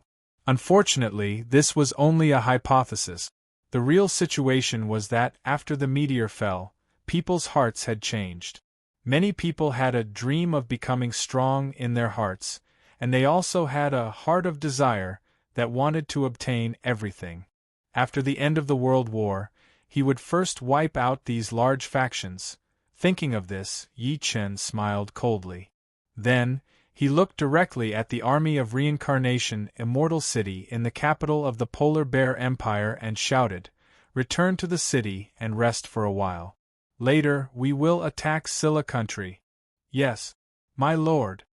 Zhao Yun, Dian Wei, Guan Yu, Zhang Fei, Huang Zhong, and the other generals, as well as the soldiers of reincarnation Immortal City, heard this and bowed in unison. Chapter 963. After hearing the words of his subordinates, Yi Chen waved his right hand, and dozens of distorted spaces appeared in the capital of the Polar Bear Empire in an instant. In the next second, the army of the reincarnation Immortal City walked toward the distorted spaces in neat rows and then disappeared in group. Great Han Empire, Luoyang, Imperial Palace. Reporting, a drawn-out voice suddenly sounded in the main hall. Then, a small eunuch soldier came to the main hall, looked at Lu Hong, and bowed. "Your Majesty, the envoy of the Polar Bear Empire, has brought a letter of credence to Luoyang and wants to see your Majesty." The Polar Bear Empire. Lu Hong, who was sitting on the main seat, was stunned when he heard this. Zhang Rang, who was next to Lu Hong, smiled slightly and then bowed to Lu Hong. "Your Majesty, Yu of Beach is now attacking the Polar Bear Empire." "Huh!" Lu Hong's eyes lit up when he heard this. He then looked at Zhang Rang and asked, "Father, tell me. Father Rang, tell me, did my good son-in-law destroy the Polar Bear Empire? So the Emperor of the Polar Bear Empire wants to send someone to ask for peace?" "Your Majesty, this servant feels that Yu of Beach should have destroyed the Polar Bear Empire." Zhang Rang smiled flatteringly and then bowed. Lu Hong laughed and then said, "Father, tell me what you mean." "Father, I like to hear your words." Haha, although Lu Hong was greedy for money and was muddle-headed and tyrannical, he was also an emperor. As long as one was an emperor, they would like to have their name recorded in the annals of history. Therefore, Lu Hong very much liked to become an emperor of the ages. Yi Chen's expedition overseas to destroy countries other than the Great Han Empire and expand the territory of the Great Han Empire was undoubtedly poking at Lu Hong's sore spot. It was also for this reason that Lu Hong was so excited and happy. As soon as Lu Hong finished speaking, Zhang Rang immediately said flatteringly, "Your Majesty, I'm just saying. Your Majesty, I'm just saying. His Excellency King Yu has done it. Moreover, he has already destroyed Dongzhou and India. The current Great Han dynasty is incomparable to any other dynasty. Your Majesty, you're a great emperor." Ha ha ha. Hearing this, Lu Hong looked up to the sky and laughed wildly. People liked to listen to nice words, and when it came to Lu Hong, what he liked to hear the most was what Zhang Rang said. "Congratulations, Your Majesty! Congratulations, Your Majesty!" All the civil and military officials bowed and bowed to Lu Hong in unison. In the past, all the civil and military officials in the court had different attitudes toward Yi Chen. But now, whether it was the wealthy, the humble, or the civil and military officials, they all admired Yi Chen from the bottom of their hearts, the Prince Yu of Han. In fact, it was hard for them not to admire Yi Chun. After all, Yi Chun had destroyed the East Continent and India. Although the East Continent was just a small country, India was not. If one were to calculate it carefully, the land area of India was almost 1/3 of the Great Han Empire. This was a rather large territory, and now, this territory had already been incorporated into the Great Han Empire's territory. The question was, who could have achieved such great feats? No one at all. For generations, they could not even wipe out the foreign tribes at the border. But now, there was a super general in the Great Han Empire who had destroyed 2 countries in a row. Who would dare to disrespect him? No one dared to. That was the case both on the surface and in their hearts. As soon as the civil and military officials finished speaking, Lu Hong laughed even more heartily. After a while, Lu Hong looked at the eunuch who came to deliver the order and shouted, "Summon the envoy. The envoy of the Polar Bear Empire is to enter the hall." "Yes, Your Majesty. Your Majesty." When the little eunuch heard this, he hurriedly bowed and saluted. After that, he hurriedly left the hall. Not long after, a travel-worn noble from the Polar Bear Empire came into the hall with a humble face. He then knelt before Lu Hong. Thud! After kneeling 3 times and kowtowing 9 times, the noble from the Polar Bear Empire bowed respectfully to Lu Hong. "Your humble subject, Jigger, pays his respects to the great emperor of the Great Han Empire." Lu Hong was stunned when he saw the way Jigger bowed. In the Great Han Empire, the ceremony of kneeling was basically only done during sacrificial ceremonies, ancestor worship, or some particularly grand festivals. Even if the subjects saw the emperor, they only bowed and did not need to kneel. But now, a noble from the Polar Bear Empire directly knelt as soon as he arrived at the hall. How could Lu Hong not be stunned? After coming back to his senses, Lu Hong's eyes lit up. He then looked at the noble from the Polar Bear Empire, Jigger, and asked, "You brought a letter of credence?" "Yes, Your Majesty." When Jigger heard this, he did not dare to get up and hurriedly knelt again. When Zhang Rang, who was next to Lu Hong, heard this, he immediately stepped forward and took the letter of credence from Jigger. After checking and confirming that there was no poison or trap, Zhang Rang handed the letter of credence from the Polar Bear Empire to Lu Hong. Lu Hong opened the letter of credence from the Polar Bear Empire. After reading it for a while, his eyes lit up. He then hurriedly looked at Jigger and asked, "Your emperor said that the Polar Bear Empire is willing to submit to the Great Han Empire, pay tribute year after year, and give your princess to me?" When Jigger heard Lu Hong's words, he could not help but be stunned. In Jigger's opinion, the emperor of the Great Han Empire, Lu Hong, should be a dignified, far-sighted, and domineering emperor. But now, the feeling that Lu Hong gave him, no matter how he looked at it, was the aura of an incapable ruler. Although he did not understand, he did not dare to delay. After coming back to his senses, Jigger hurriedly kowtowed. "Yes, Your Majesty the Great Han Emperor, our Polar Bear Empire sincerely wishes to submit to the Great Han. Your Majesty the Great Han Emperor, please have the Great Han Emperor withdraw his troops from the Polar Bear Empire as soon as possible." When Lu Hong heard this, he laughed heartily. At this moment, a messenger suddenly ran into the hall and bowed to Lu Hong, loudly prostrating, "Senior Brother Lu, I've been waiting for you. Your Majesty, urgent news from the border." When Lu Hong heard this, he was stunned for a moment before he shouted, "Speak!"